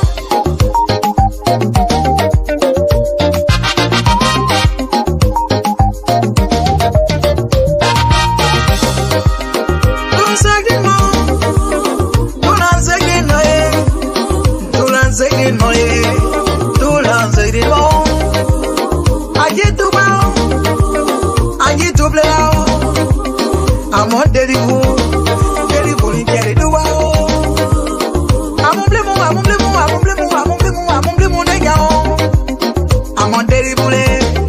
I said I get it.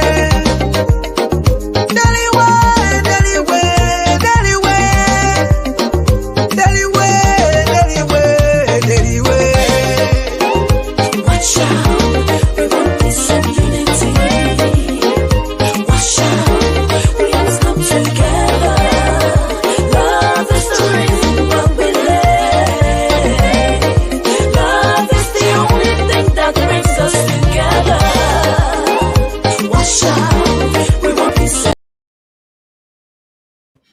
Watch out. We want peace and unity in the union, ladies and gentlemen. And in the meantime, while we're doing that as well, we will not compromise on the truth.